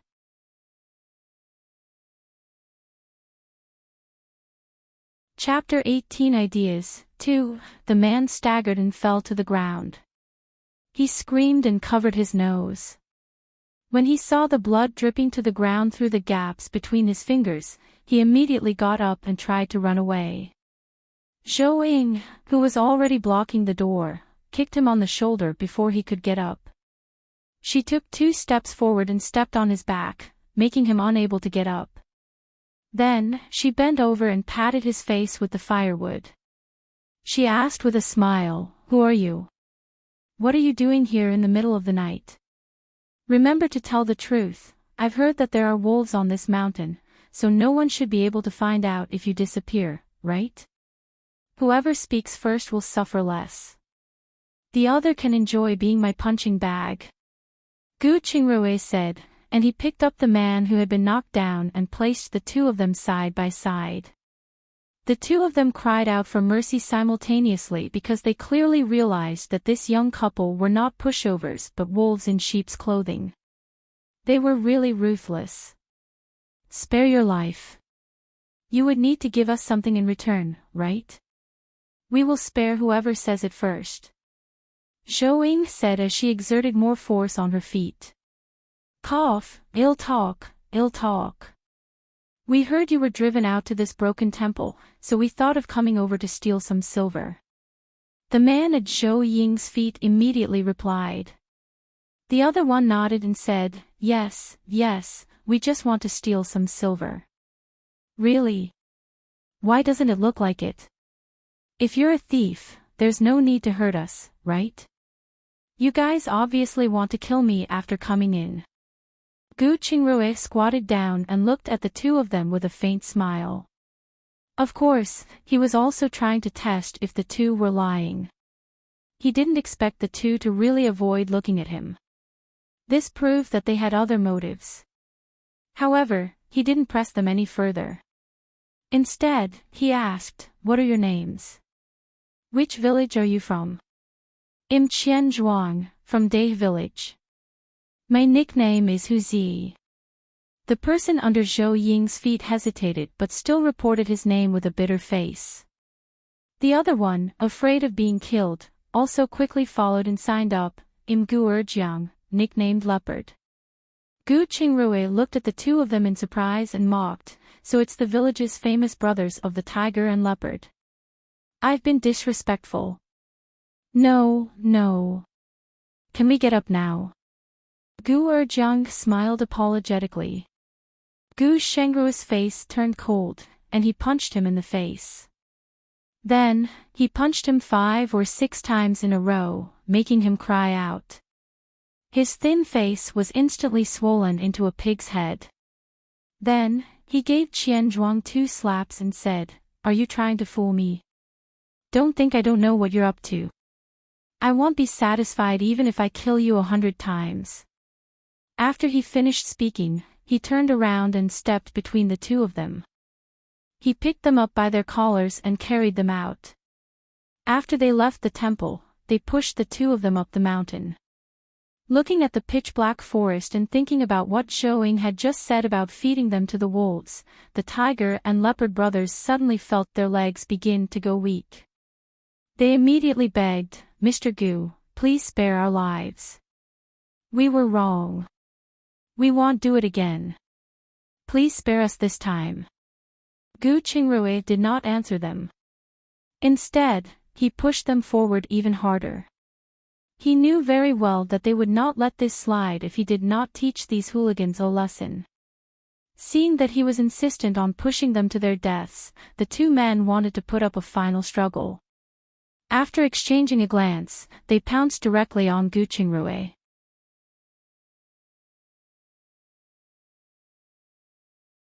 Chapter 19. Oath. However, Gu Qingrui had already expected that they would resist.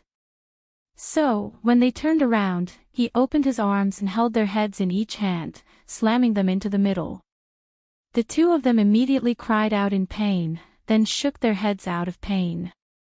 The slightly taller Qian Zhuang was in a miserable state. He immediately covered his injured nose and started crying.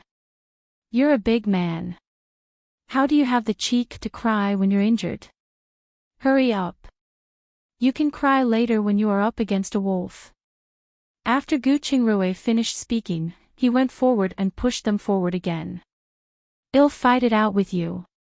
At most, we'll die together." Qian Zhuang returned to his senses and threw a punch at him.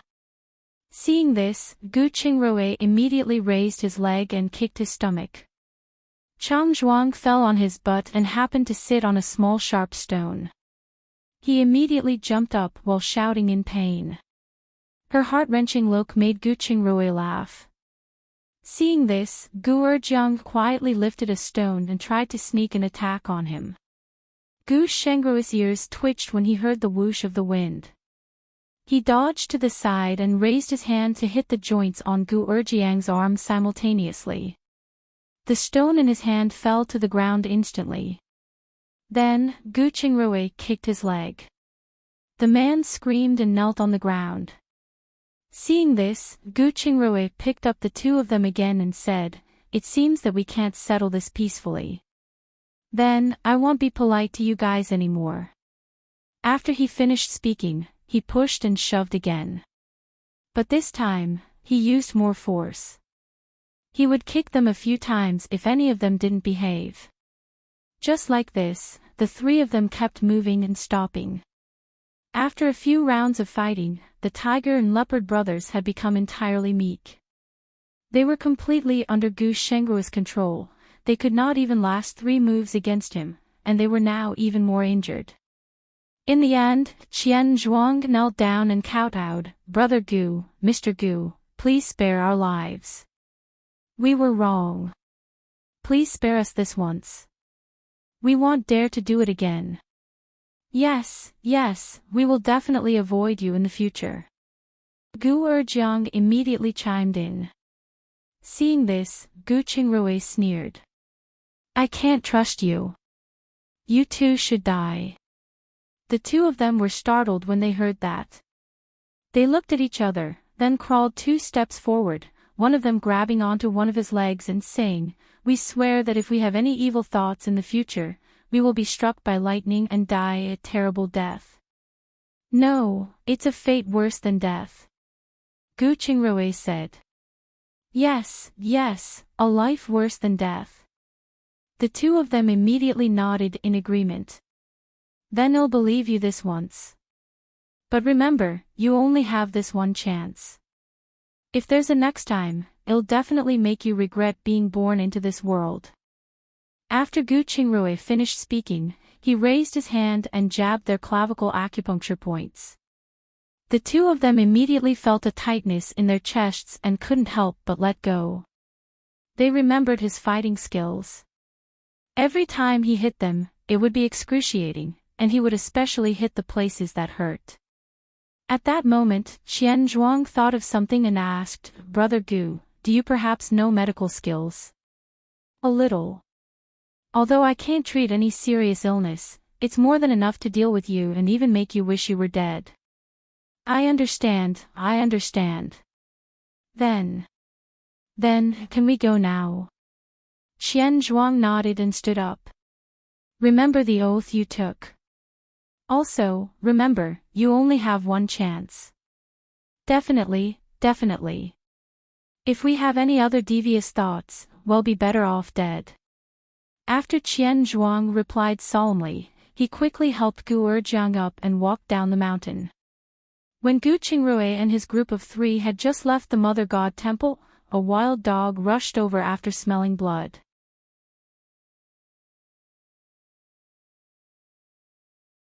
Chapter 20. A worthy friendship. Showing immediately retreated to the side to guard against the dog. At the same time, she took out a bottle of pepper spray from her interspace. Although it wouldn't do much to it, it wouldn't be a problem to choke from the pepper spray and run away. After walking around, the wild dog didn't find anything to eat, so it went to their temporary stove. In the end, it barked a few times in grievance and helplessness, crawled to the side, and closed its eyes.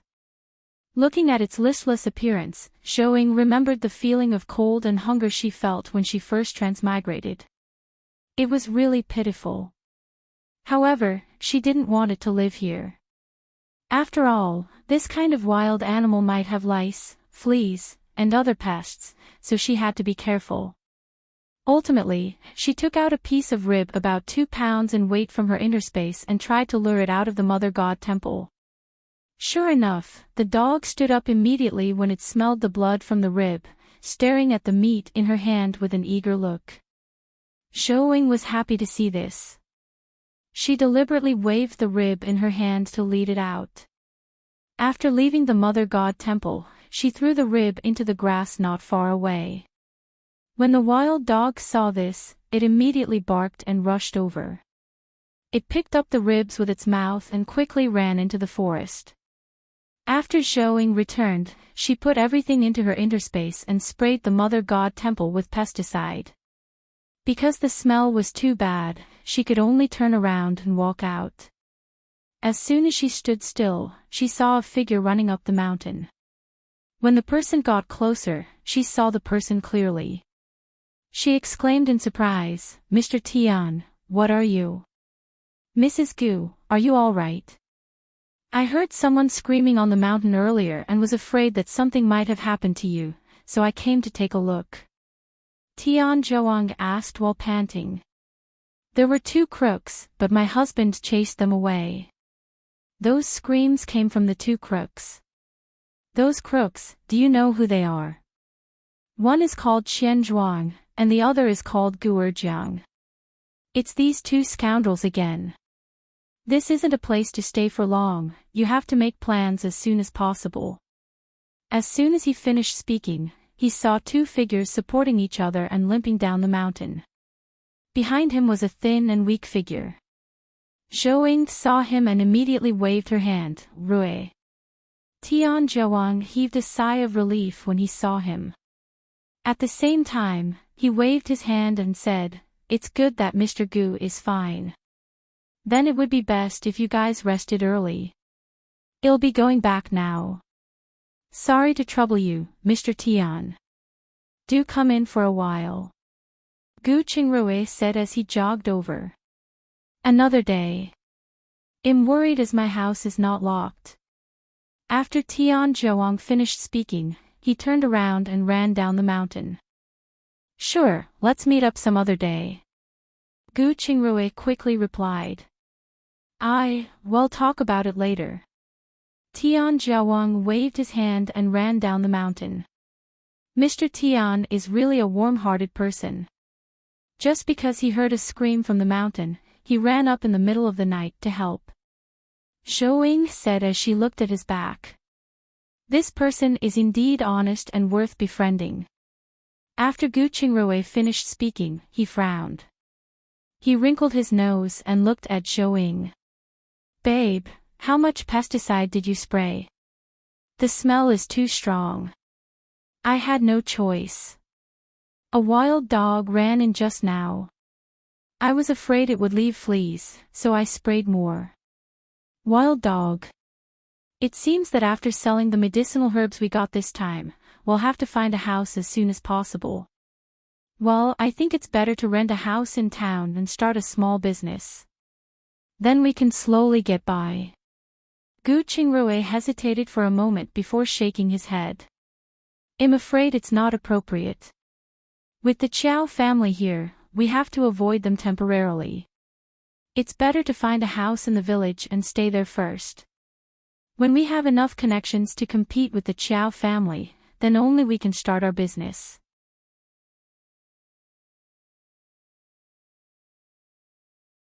Chapter 21. Dreaming. Once again when Zhou heard him say this, she remembered that the Qiao family had repeatedly sabotaged Mr. Gu and his uncle's business. She had no choice but to keep quiet. After that, they talked about the tiger and leopard brothers. Zhou knew they would settle down for the time being, so she did not ask much. When the smell in the temple was almost gone, it was tranquil on the mountain. Then, the two returned to her inner space after walking behind the Mother God statue. After entering the space, Zhou planted 200 acres of sweet potatoes and all kinds of rice seedlings. Next, she planted winter wheat, millet, beans, and sesame seeds. After Gu Qingrui finished feeding the animals, he slaughtered some mature roosters and asked Zhou to put them in the warehouse. The following day, the two of them decided to go up the mountain again to pick some herbs after dinner.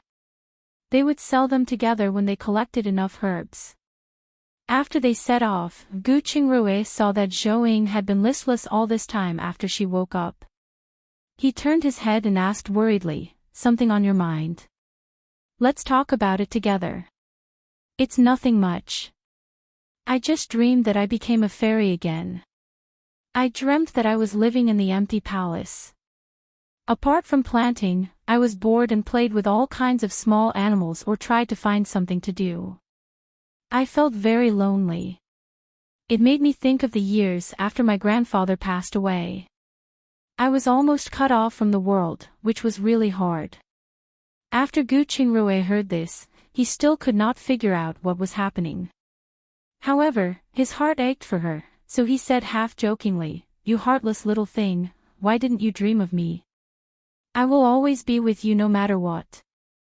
After saying that, he leaned over and kissed her on the cheek. He smiled evilly and said, "Did you miss me because we haven't slept together for the past 2 days?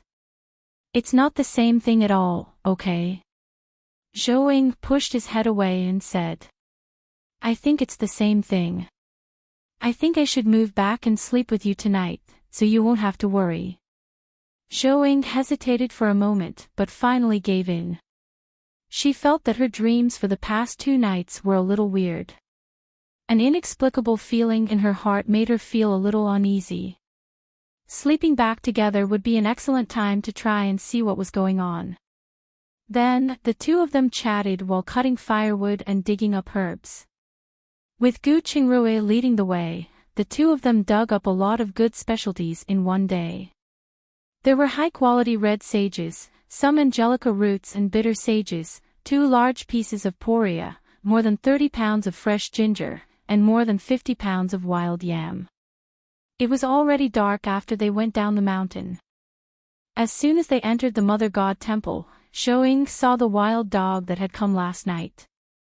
Seeing her come in, it immediately jogged over, stood a meter away from her, wagged its tail, and barked twice in a low voice. Seeing this, Gu Qingrui immediately thought of what she had said about feeding the wild dogs yesterday. He could not help but smile. All right, it's most likely going to stick to you from now on. However, this dog is quite beautiful. Judging from the color of its fur, it should be fine. It will be a good thing for us if we can tame it.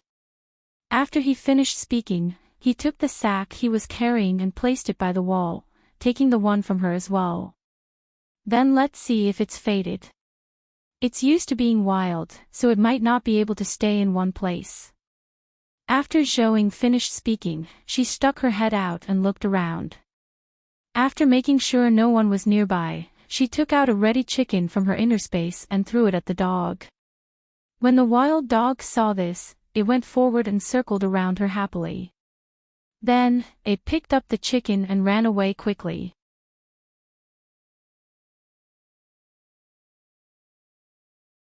Chapter 22 Nightmare. After the dog left, Zhou sprayed some pesticide, then sat on a stone to rest for a while. She then took up the kitchen utensils and started cooking. She cooked a pot of millet congee, steamed 5 buns, and stir-fried some mushrooms with meat. After the meal, the two cleaned up the medicinal herbs they had dug out. After the village quieted down, the two of them returned to the inner space with the items. Later that night, the two of them slaughtered 5 sheep, 2 cows, and a donkey. They washed up and went to bed together. In the middle of the night, Gu Qingrui heard Zhou Ying's fearful sleep talk and immediately shook her awake. "Baby, wake up. You're dreaming. There's nothing to be afraid of." Zhou Ying was stunned for a moment when she woke up. She returned to her senses and hugged him. She responded by nestling into his arms to calm her emotions. Seeing this, Gu Qingrui hugged her in his arms. After tidying her messy hair, he patted her back and asked softly, "What did you dream of just now? Tell me. It'll be fine once you say it out." "I dreamed of a great disaster. At one moment, there were 1,000 miles of barren land with starving people everywhere. Another moment, it was the roar of a huge flood. In short, it was very terrifying. In the end, I even dreamt of people exchanging children for food. It was so frightening to see." Zhou Ying replied with a heavy tone. Gu Shengru's heart skipped a beat when he heard that. He remembered that Dr. Luo had mentioned the drought in the north. Could it be that she was receiving some sort of warning from the strange dream she had? If it was in the past, he might have found this ridiculous. But with their transmigration and the inexplicable interspace she had, he couldn't help but think more about it. "Don't overthink about it too much. It's just a dream. If you're feeling uneasy, just plant more sweet potatoes," he said in a relaxed tone. "Well, it's better to be prepared." Zhou Ying nodded in agreement. At the same time, she was planning to plant all the white sweet potatoes in any available space in her interspace. After this discussion, neither of them could fall asleep. It was almost 5:30. The two did not lie down again, instead getting up and going outside for some exercise. After thoroughly stretching their muscles and joints, the two packed up the medicinal herbs they had dug up in the past 2 days and carried them out of the interspace. After a simple breakfast, the sky was bright, and the two of them carried their things down the mountain. When they reached the foot of the mountain, they happened to see Tian De Wang pushing an empty cart into town. "Mr. Tian." Gu Qingrui immediately went forward to greet him. "What are you doing so early in the morning? Haven't we started harvesting cabbages recently? I'll go to the farm at the edge of the town to help out for 2 days." After Tian Zhuang finished speaking, he looked at the sackcloth bags on their backs and said, "You guys are going to town too? Put your things in the cart. I'll give you a ride on the way." "Thank you, Mr. Tian." After Gu Qingrui thanked him, he put his sack into the cart. Then, he took the sack from Zhou Ying's and put it on the cart as well.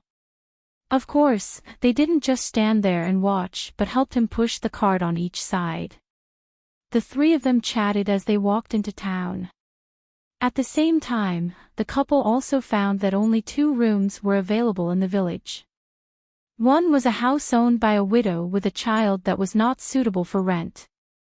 The other household was the 6th uncle of the Gu family, which was the neighbor of the Gu family house they left. The two of them immediately rejected the idea. First, it was too close to the Gu family, and there might be conflicts.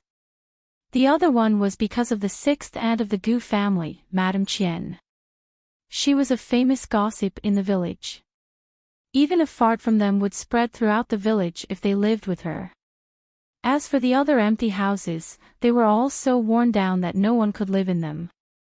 When they arrived at the town's entrance, the couple carried the medicinal herbs on their backs and bade farewell to Tian De Wang before heading to the Luo's clinic.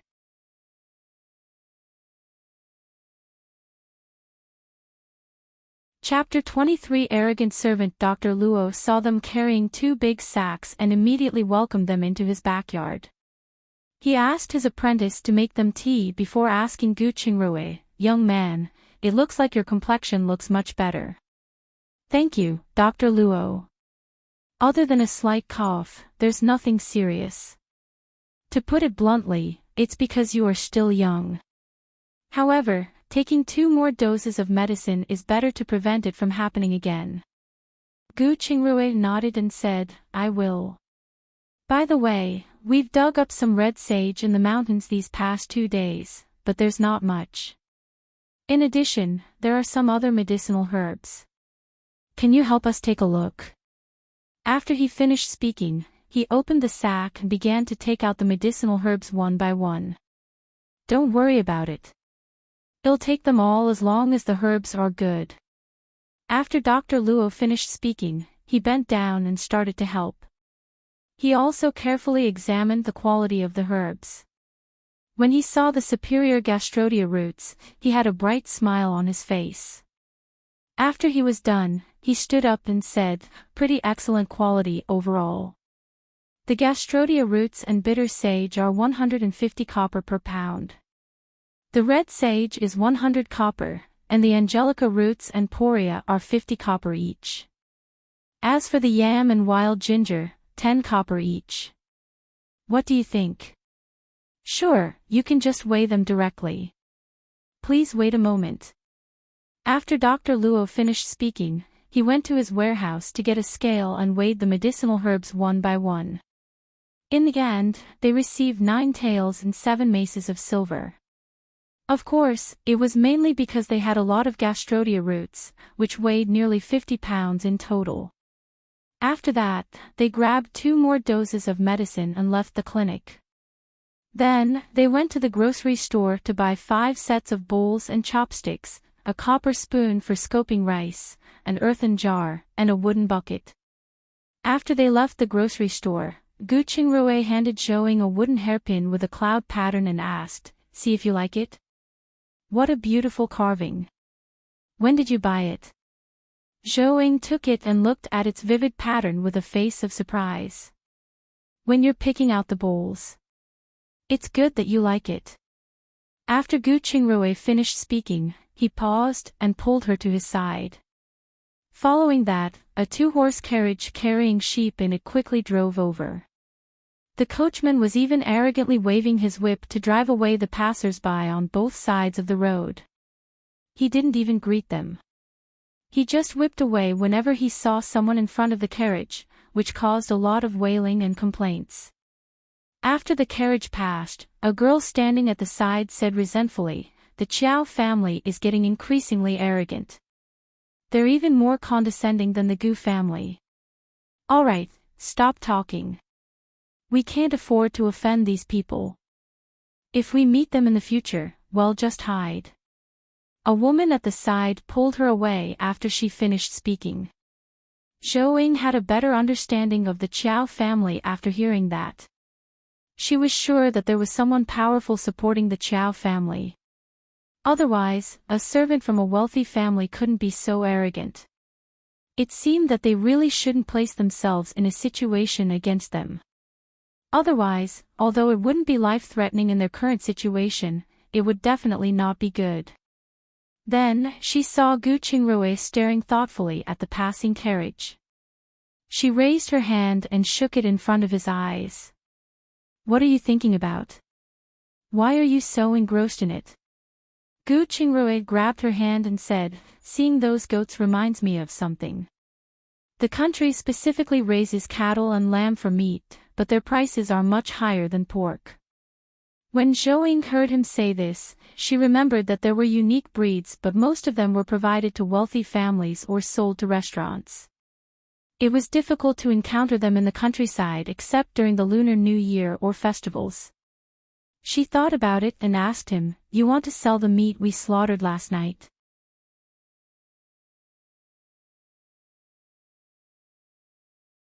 Chapter 24 Saving Someone. I am planning to, but I am not rushing to. I'm thinking that maybe we can set up a farm in the future. First, it's more convenient to explain our meat. Second, it's much better than farming plants. Gu Qingrui turned around and asked, "By the way, is there anything else you want to buy? If not, well, head back. Let's buy a pair of shoes each. I remember that the soles of your shoes are almost worn out." After Zhou finished speaking, she pulled him directly into the shoe shop and spent 30 coppers on 2 pairs of ordinary cloth shoes. Finally, the two bought a stick of radish and a cabbage to cover their meals and walked back. It was almost noon when they arrived in the village. Zhou took out the ready-made stewed beef in her interspace and stewed it together with half a white radish, eating them with a hot black steamed bun. After the meal, she hid the pots and bowls behind the Mother God statue. Zhou returned to her interspace and wrapped 2 pounds of cakes in oil paper. After that, the young couple carried their gifts and went down the mountain. They thought about whether they could find a house in the village or maybe build a simple house to stay in for the winter. When they were about to reach the foot of the mountain, they suddenly heard children crying for help. The two of them looked at each other and immediately ran over. Then, they saw some children running into the village while some were shouting anxiously by the river shore. When they arrived at the river, they found a child struggling in the water, and he soon disappeared underneath it. Seeing this, Gu Qingrui immediately jumped into the river and swam toward the child who had fallen into the water. Zhou called out to a child who was scared out of his wits with half of his legs wet. She asked, "Hey, how many children fell in?" Just Tinu." The child replied with reddened eyes. "Okay. Quickly inform Taienia's family and ask them to bring a change of clothes. I'll go now." The child nodded in response, then turned around and ran into the village. At this time, Gu Qingrui dragged out a 7 or 8-year-old boy who had passed out. The boy had some plants tied to his feet. Once they reached the shore, Gu Qingrui immediately performed first aid. After a while, the little boy spat out the water and started crying. He cried loudly, showing that he was pretty frightened. Seeing this, Zhou breathed a sigh of relief and said, "It's good that he's fine. Do you want to head back to the temple or village?" "Let's go back to the temple." We have the medicine to expel the cold. We must change our clothes and drink medicine quickly, or we might fall seriously ill. After Gu Qingrui finished speaking, he carried the little boy and rushed back quickly. When Zhou heard him mention the medicine, she immediately understood and said, "Then I'll head back first to start brewing the medicine." After she finished speaking, she quickly ran up the mountain. After arriving at the Mother God Temple, she took out everything she had bought the last 2 times and prepared a set of clothes for Gu Qingrui. She also relit the fire and took out a large clay pot from her inner space to boil the medicine. After hesitating for a moment, she took out some straw and laid it next to the fire. When she was almost done with her preparations, Gu Qingrui walked in with Tinyu, who was shivering from the cold. Zhou quickly pointed behind the statue and said, "Rui, quickly bring him over to take off his wet clothes." Gu Qingrui immediately walked over with Tinyu. He immediately understood when he saw that there were only his old blanket and clothes from his old home. After that, he took off Tieniel's clothes and put his original clothes on him. Then, he wrapped him up with the blanket and finally twisted his clothes to dry his hair. After making sure he wasn't dripping wet, he said to the kid, "You go over there and warm yourself up by the fire. I'll change my clothes."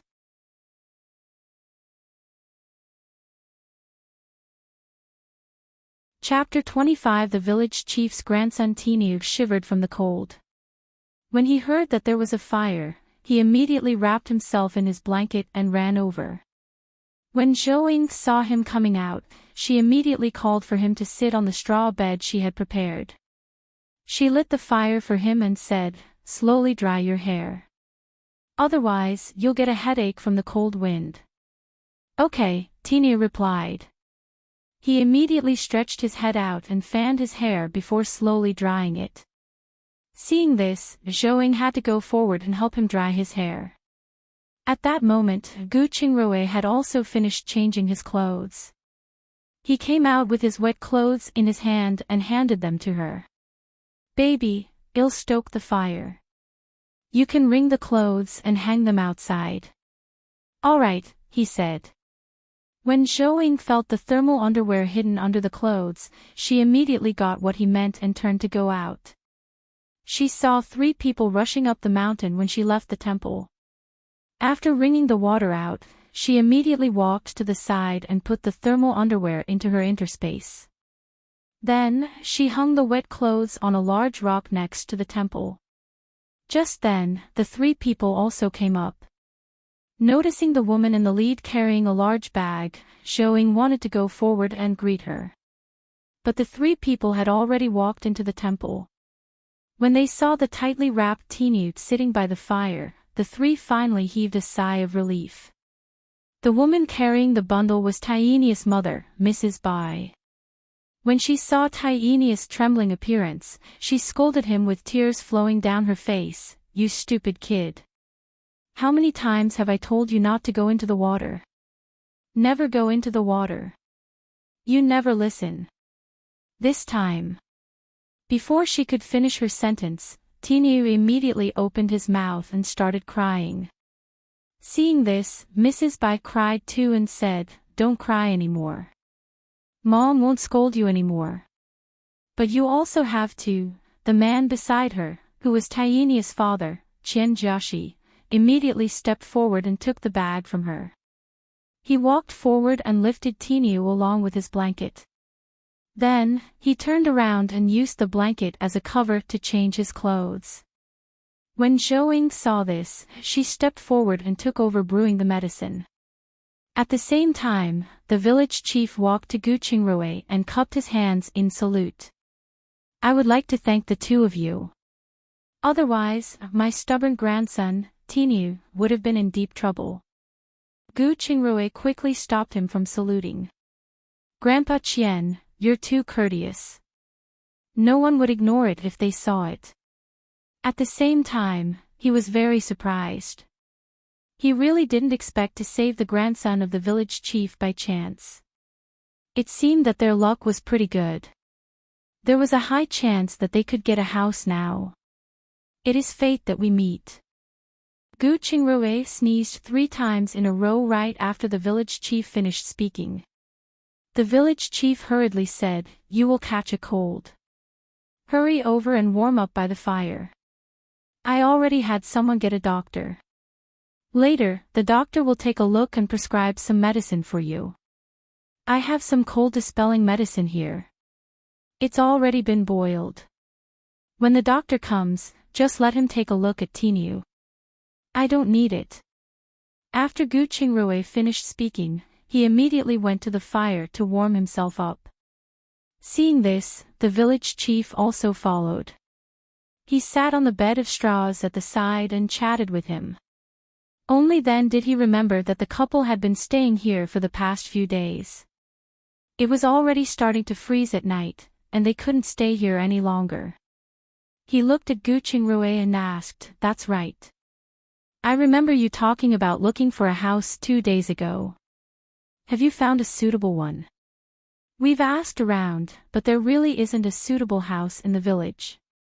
What are your plans next? Do you think you can give us a piece of land? Well, build a house to stay in for the winter and make further plans after spring. Do you have money to build a house?"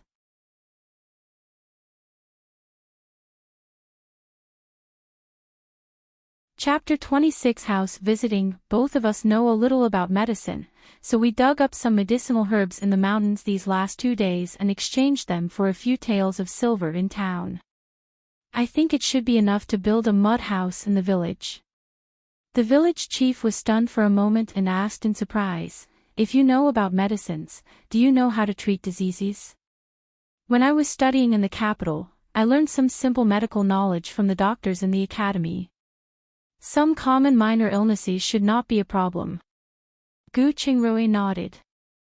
According to his memory, although the original him had not officially studied medicine, he had a good relationship with the doctors in the academy.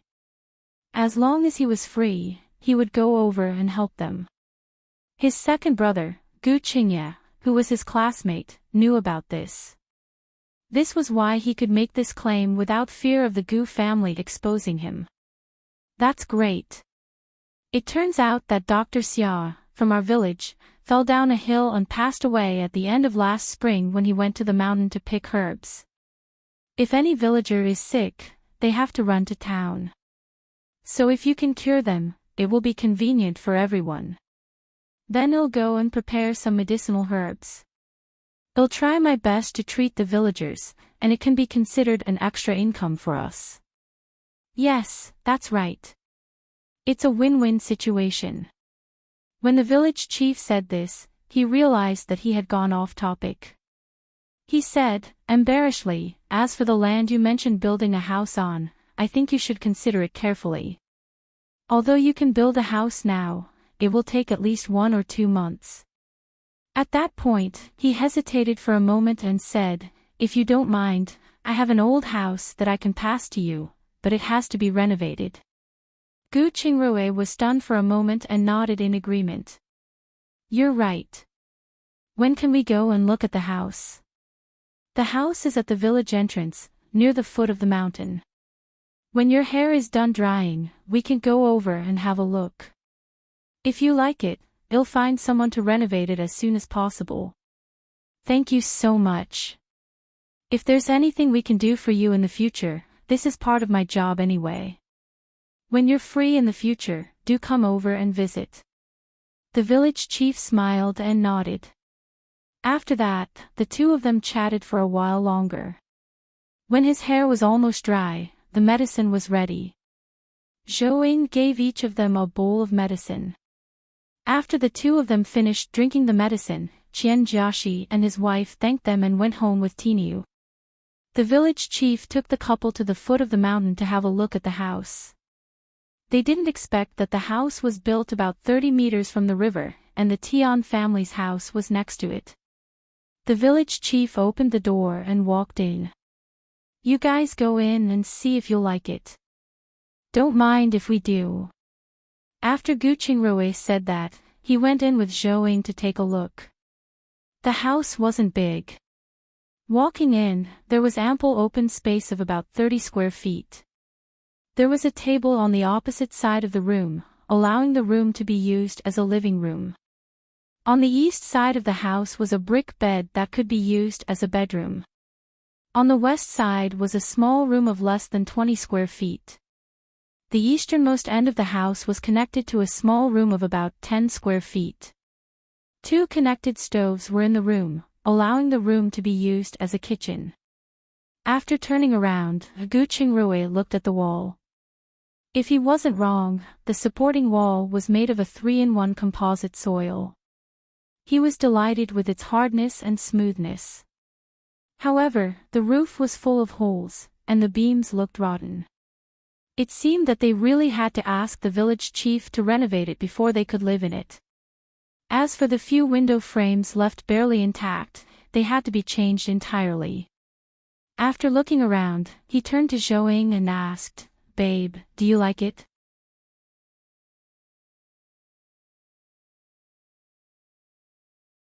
Chapter 27. Settle down, it's all right. It's enough for us to live in for the time being, Zhou said. Then it's decided. After that, the two of them walked toward the village chief, who was looking around the house, and said, "Grandpa Qian, how much does this house cost? There are only a few walls left intact in this broken house. How can I ask for money? However, the size of the land is 1 acre total. So you have to pay 2 taels of silver for the land itself." After the chief finished speaking, he led them to the backyard.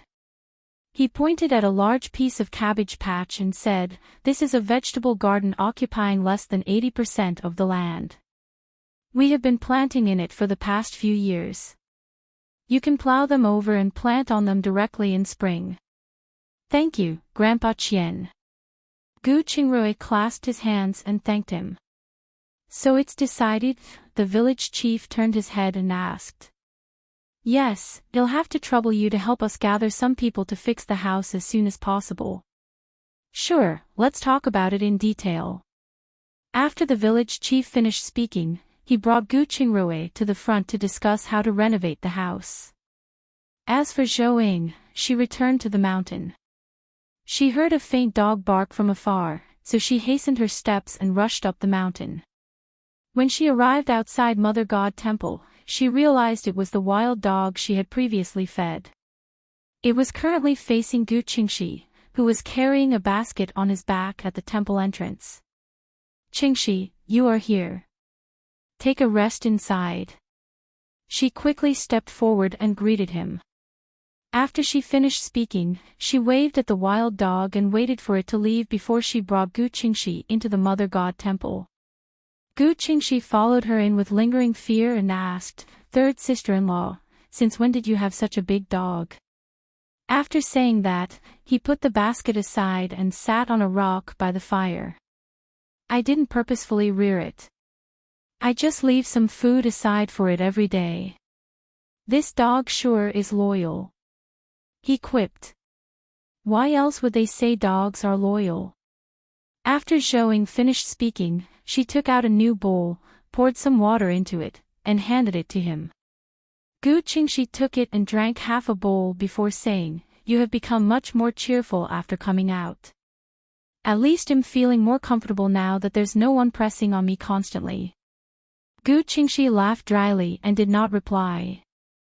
Instead, he asked, "I just heard that my third brother went into the river to save the village chief's grandson, Tinu, in the afternoon.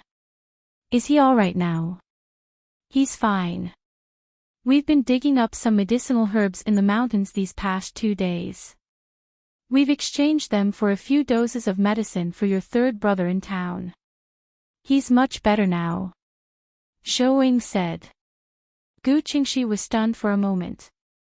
He really did not expect them to make a living by relying on medicinal herbs. He was happy for them and was piqued by the notion at the same time. He opened his mouth, wanting to say something. However, he changed his mind. "It's good that my third brother is okay. If you need any help, just ask. Well, I have to go and collect firewood now." After he finished speaking, he drank the rest of the water, picked up the basket, and walked out. "All right, come over when you're free." Once Showing said that, she sent him off. Afterward, she put the clothes she had hung outside into her interspace. After a while, Gu Qingrui rushed back and asked for 3 taels of silver for the timber needed for the renovation. He then went down the mountain again once he got them. When he returned, it was already around 8 o'clock in the evening.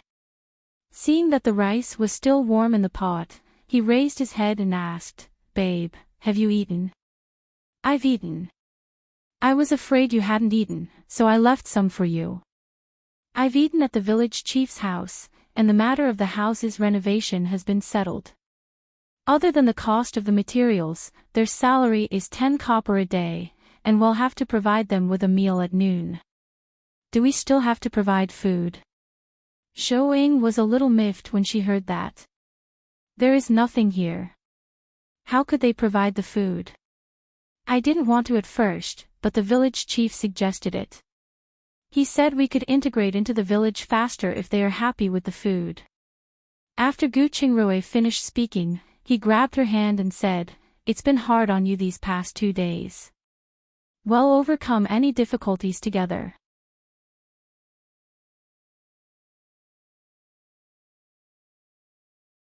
Chapter 28 Repairing the House 1. Showing knew she couldn't avoid it, so she asked, "Then how many people's meals do we need to take care of?" "There are 10 people in total, 4 carpenters and 6 handymen. They don't need anything complicated. Some steamed buns or flatbread and a big pot of vegetables would be enough. As for the pot, we'll go to town tomorrow morning to buy a big one. We'll be able to use it in the future anyway." Showing nodded and told him about Gu Cheng's visit. Gu Qingrui nodded at her, too, letting her know that he understood. After entering her interspace that night, Gu Qingrui gave himself 2 more 4 bottles just in case. At dawn, Showing was once again awoken by the disaster in her dream. This feeling of being overwhelmed by her dreams didn't give her a good feeling. She turned around, picked up the glass of water on the bedside table, and gulped it down in one go. Only when the cool water entered her stomach did she really wake up. Her moving about in bed woke up Gu Qingrui too. He did not know what to say after knowing that she had had the same dream again. He could only hold her in his arms and silently accompany her to calm her emotions. "Let's move out after tonight," he said. "Let's see whether you would still have this dream after we leave the Mother God Temple." Showing was stunned for a moment and finally nodded. The only change in her habit was staying in this Mother God Temple. Perhaps it was because of the location that she had constant bad dreams. But if it was really because of this location, could it mean that those disasters would really happen? Gu Qingrui saw that she was deep in thought and gently patted her back. "We need to be strong as forged iron. No matter what the future holds, we must be in an advantageous position similar to our previous lives as soon as possible." Showing nodded in agreement. Then, the 2 got up and began to exercise. When it was almost time, the 2 of them ate their breakfast in the interspace. After breakfast, the 2 packed everything up to prepare to move into their new home. Then, they hurried to town. First, they bought a huge pot, 10 sets of bowls and chopsticks, 5 pounds of pork belly, and 10 pounds of tofu. On her way back, while there was no one nearby, Showing took 20 pounds of black noodles and 5 pounds of peanut oil from her interspace. When they went to their new home, Qian Jiaxi had already brought his men to fix the roof. Gu Qingrui stepped forward and greeted them politely. Then, he went to the backyard to find an open space in the vegetable field and set up 2 simple stoves for Zhou, one big and one small. Then, he took a bucket of water from the well in the village and went to the front to help. After Zhou had prepped the big pot, she heated 2 pounds of peanut oil using their small pot and began deep frying the 10 pounds of tofu. Just as she finished, Qian Jiaxi's wife, Mrs. Bai, came over with 2 basins and said, "Good morning, Zhou. You're hard-working, already this busy early in the morning. Morning, Mrs. I started early because I feared it would take a long time to prepare the meals. I thought so, so here I am. After Mrs. Bai finished speaking, she placed the 2 basins she had brought on the ground and said, "Girl, what are you planning to cook for lunch?" I was just about to ask Mr. Joshi. I planned to go to the field and pick a few cabbages, then stir-fry the meat slices with stewed cabbages and tofu.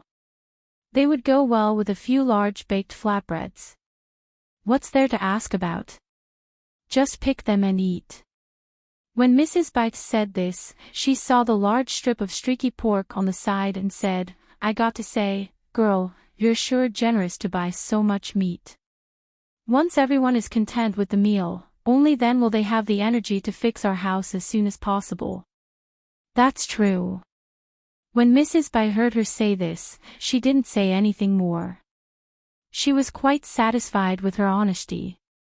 Unlike some of the Gu families, they deducted their family's meals until they were worse off than the villagers when they were in trouble.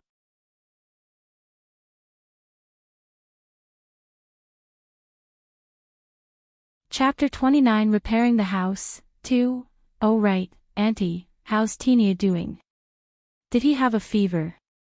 You don't say.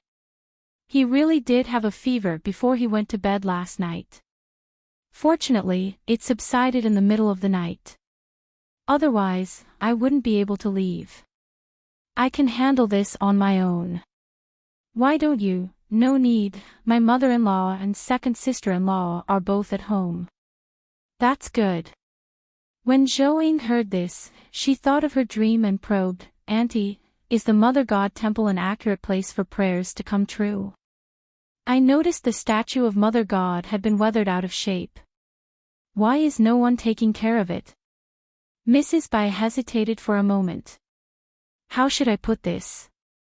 I heard from the older generation that the Mother God Temple used to be quite accurate.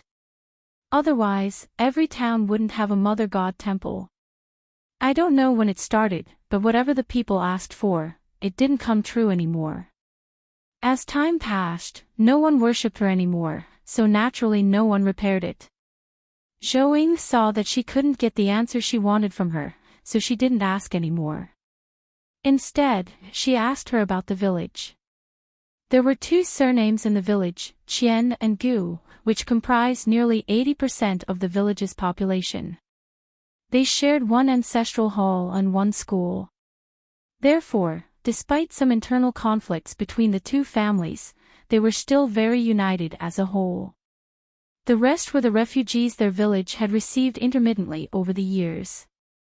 As soon as she started talking, Mrs. Bai couldn't stop and began gossiping about the villagers, such as which family was on bad terms with which family's young man liked which family's young lady, etc. She even mentioned the Gu family, especially what they had done after they returned to the village. Zhou didn't respond or interrupt her but listened to her very patiently. Of course, she also knew that her 6th aunt-in-law had spread the news throughout the village and caused the Gu family to be embarrassed. The food was ready at about 11:30 in the afternoon. Zhou saw that there were a lot of dishes, so she directly filled a clay pot full of food and handed it to Mrs. Bai.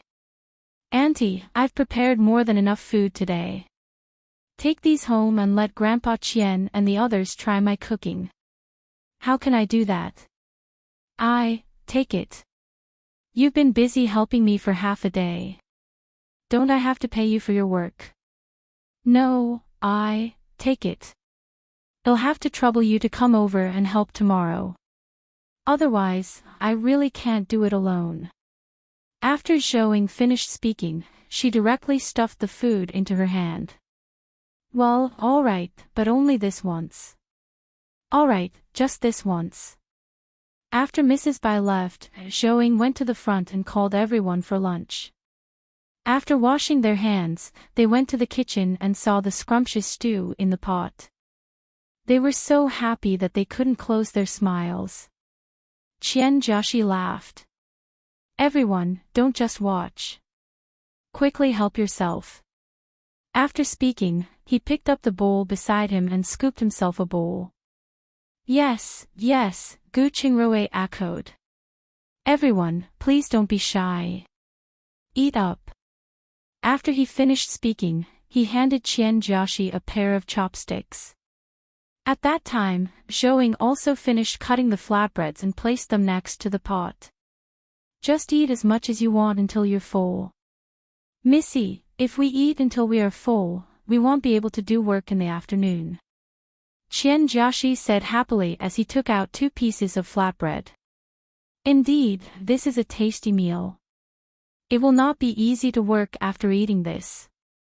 An old man in his 40s chimed in with a smile. I've never had such a delicious meal before. It'll work if you don't pay me based on this meal alone. Indeed, I think I won't be hungry for a day after eating this meal. Gu Qingrui and Zhou saw that they were all delighted and also felt relieved. After they had filled their bowls, only then did the 2 of them fill their bowls and start eating.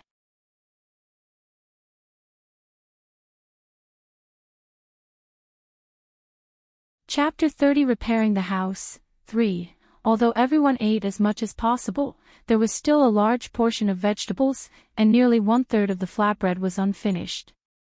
After the meal, Zhou washed the dishes and boiled a pot of hawthorn tea. Each of them drank a bowl and rested for half an hour before returning to work. They were obviously more hard-working than they were in the morning. As for Zhou, she went to the front with Gu Qingrui to use sorghum stalks and hemp rope to weave the mat used for building the roof. At the Qian family's house, the village chief was sitting in the house drinking his tea. When he saw Mrs. Bai bring back a large clay pot of meat and vegetables, he asked in surprise, "Is this the lunch prepared by Gu Qingrui and his wife?" "Yes, and she made quite a lot. She had asked me to bring some back for you to try her cooking," Mrs. Bai said happily as she placed it in front of him. "I don't even need to taste it to know it's tasty by just smelling it. I'm feeling full just by looking at it. What a lovely couple. By the way, what do you think of her after talking to her this morning?" the village chief asked. "At the very least, she's a capable girl. Most importantly, she's sensible. We've been chatting for a long time, but she didn't say a single bad thing about the Gu family. Then it's definitely worth being friends with her just based on these 2 points. In the future, we should hang out more and introduce her to the people in the village," the village chief decided. "I understand, father. I'll go help out in the kitchen." After Mrs. Bai finished speaking, she turned around and walked out. At the Gu family. After everyone was seated, Mrs. Chiao looked at Mr. Gu and said, "Darling, I heard that your 3rd son bought an old house from the Qian family's 4th son. Is that true?" "It's true. They started to fix the house this morning," Mr. Gu replied. "Let's not talk about the house. The land alone will cost a lot of money, not to mention renovating the place will cost at least 5 taels of silver. Where did they get the silver from? Could it be that they secretly hid it back then?" Mrs. Liu angrily said. "Do you even believe what you just said?" Mrs. Chiao rolled her eyes at her. When Mrs. Liu heard this, she immediately shut her mouth in embarrassment. To be honest, she knew that they didn't have any money on them when they left their family. She was just a little curious about the origin of their money. "I heard my 3rd brother and his wife have been digging up medicinal herbs in the mountains for the past 2 days. They have earned some money from selling them," Gu Qingxi said. "If you hadn't mentioned it, I would have forgotten. Zhou Ying is Imperial Physician Zhou's daughter. It's no wonder she recognized some herbs. If they dug up some ginseng or lingji, wouldn't they be rich?" Mrs. Yao said with a regretful expression. She then looked at Gu Qingxi. "Qingxi, go find them to guide you. Maybe you can really dig up something good. What are you thinking about? Let's not talk about how hard it is to find precious medicinal herbs. The season for a good harvest has already passed. Unless you are fortunate, how can it be so easy to find them? Second Uncle Gook glared at her and said, "Let's start eating. No matter what, they finally have a place to stay. We can also breathe a sigh of relief." After Mrs. Chow finished speaking, she picked up her chopsticks and began to eat. When the others heard this, they also shut their mouths and heaved a sigh of relief. The rumors spreading throughout the village were really terrible. If the couple did not have a place to stay, their family clan might have to intervene in this matter. On the other hand, the Gu family's leader put down his bowl and said to his eldest son, Gu Qingzhen, "You've heard about Gu Qingrui and the others repairing his house, right? I heard Gu Qingrui saved the village chief's eldest grandson, Tinu, from the river yesterday afternoon. The village chief then sold his old house to him and helped to find materials for him to renovate the house." Gu Qingzhen put down his bowl and chopsticks and replied. After a moment of hesitation, he asked with uncertainty, "Father, do you want us to go over and help? But the workshop?"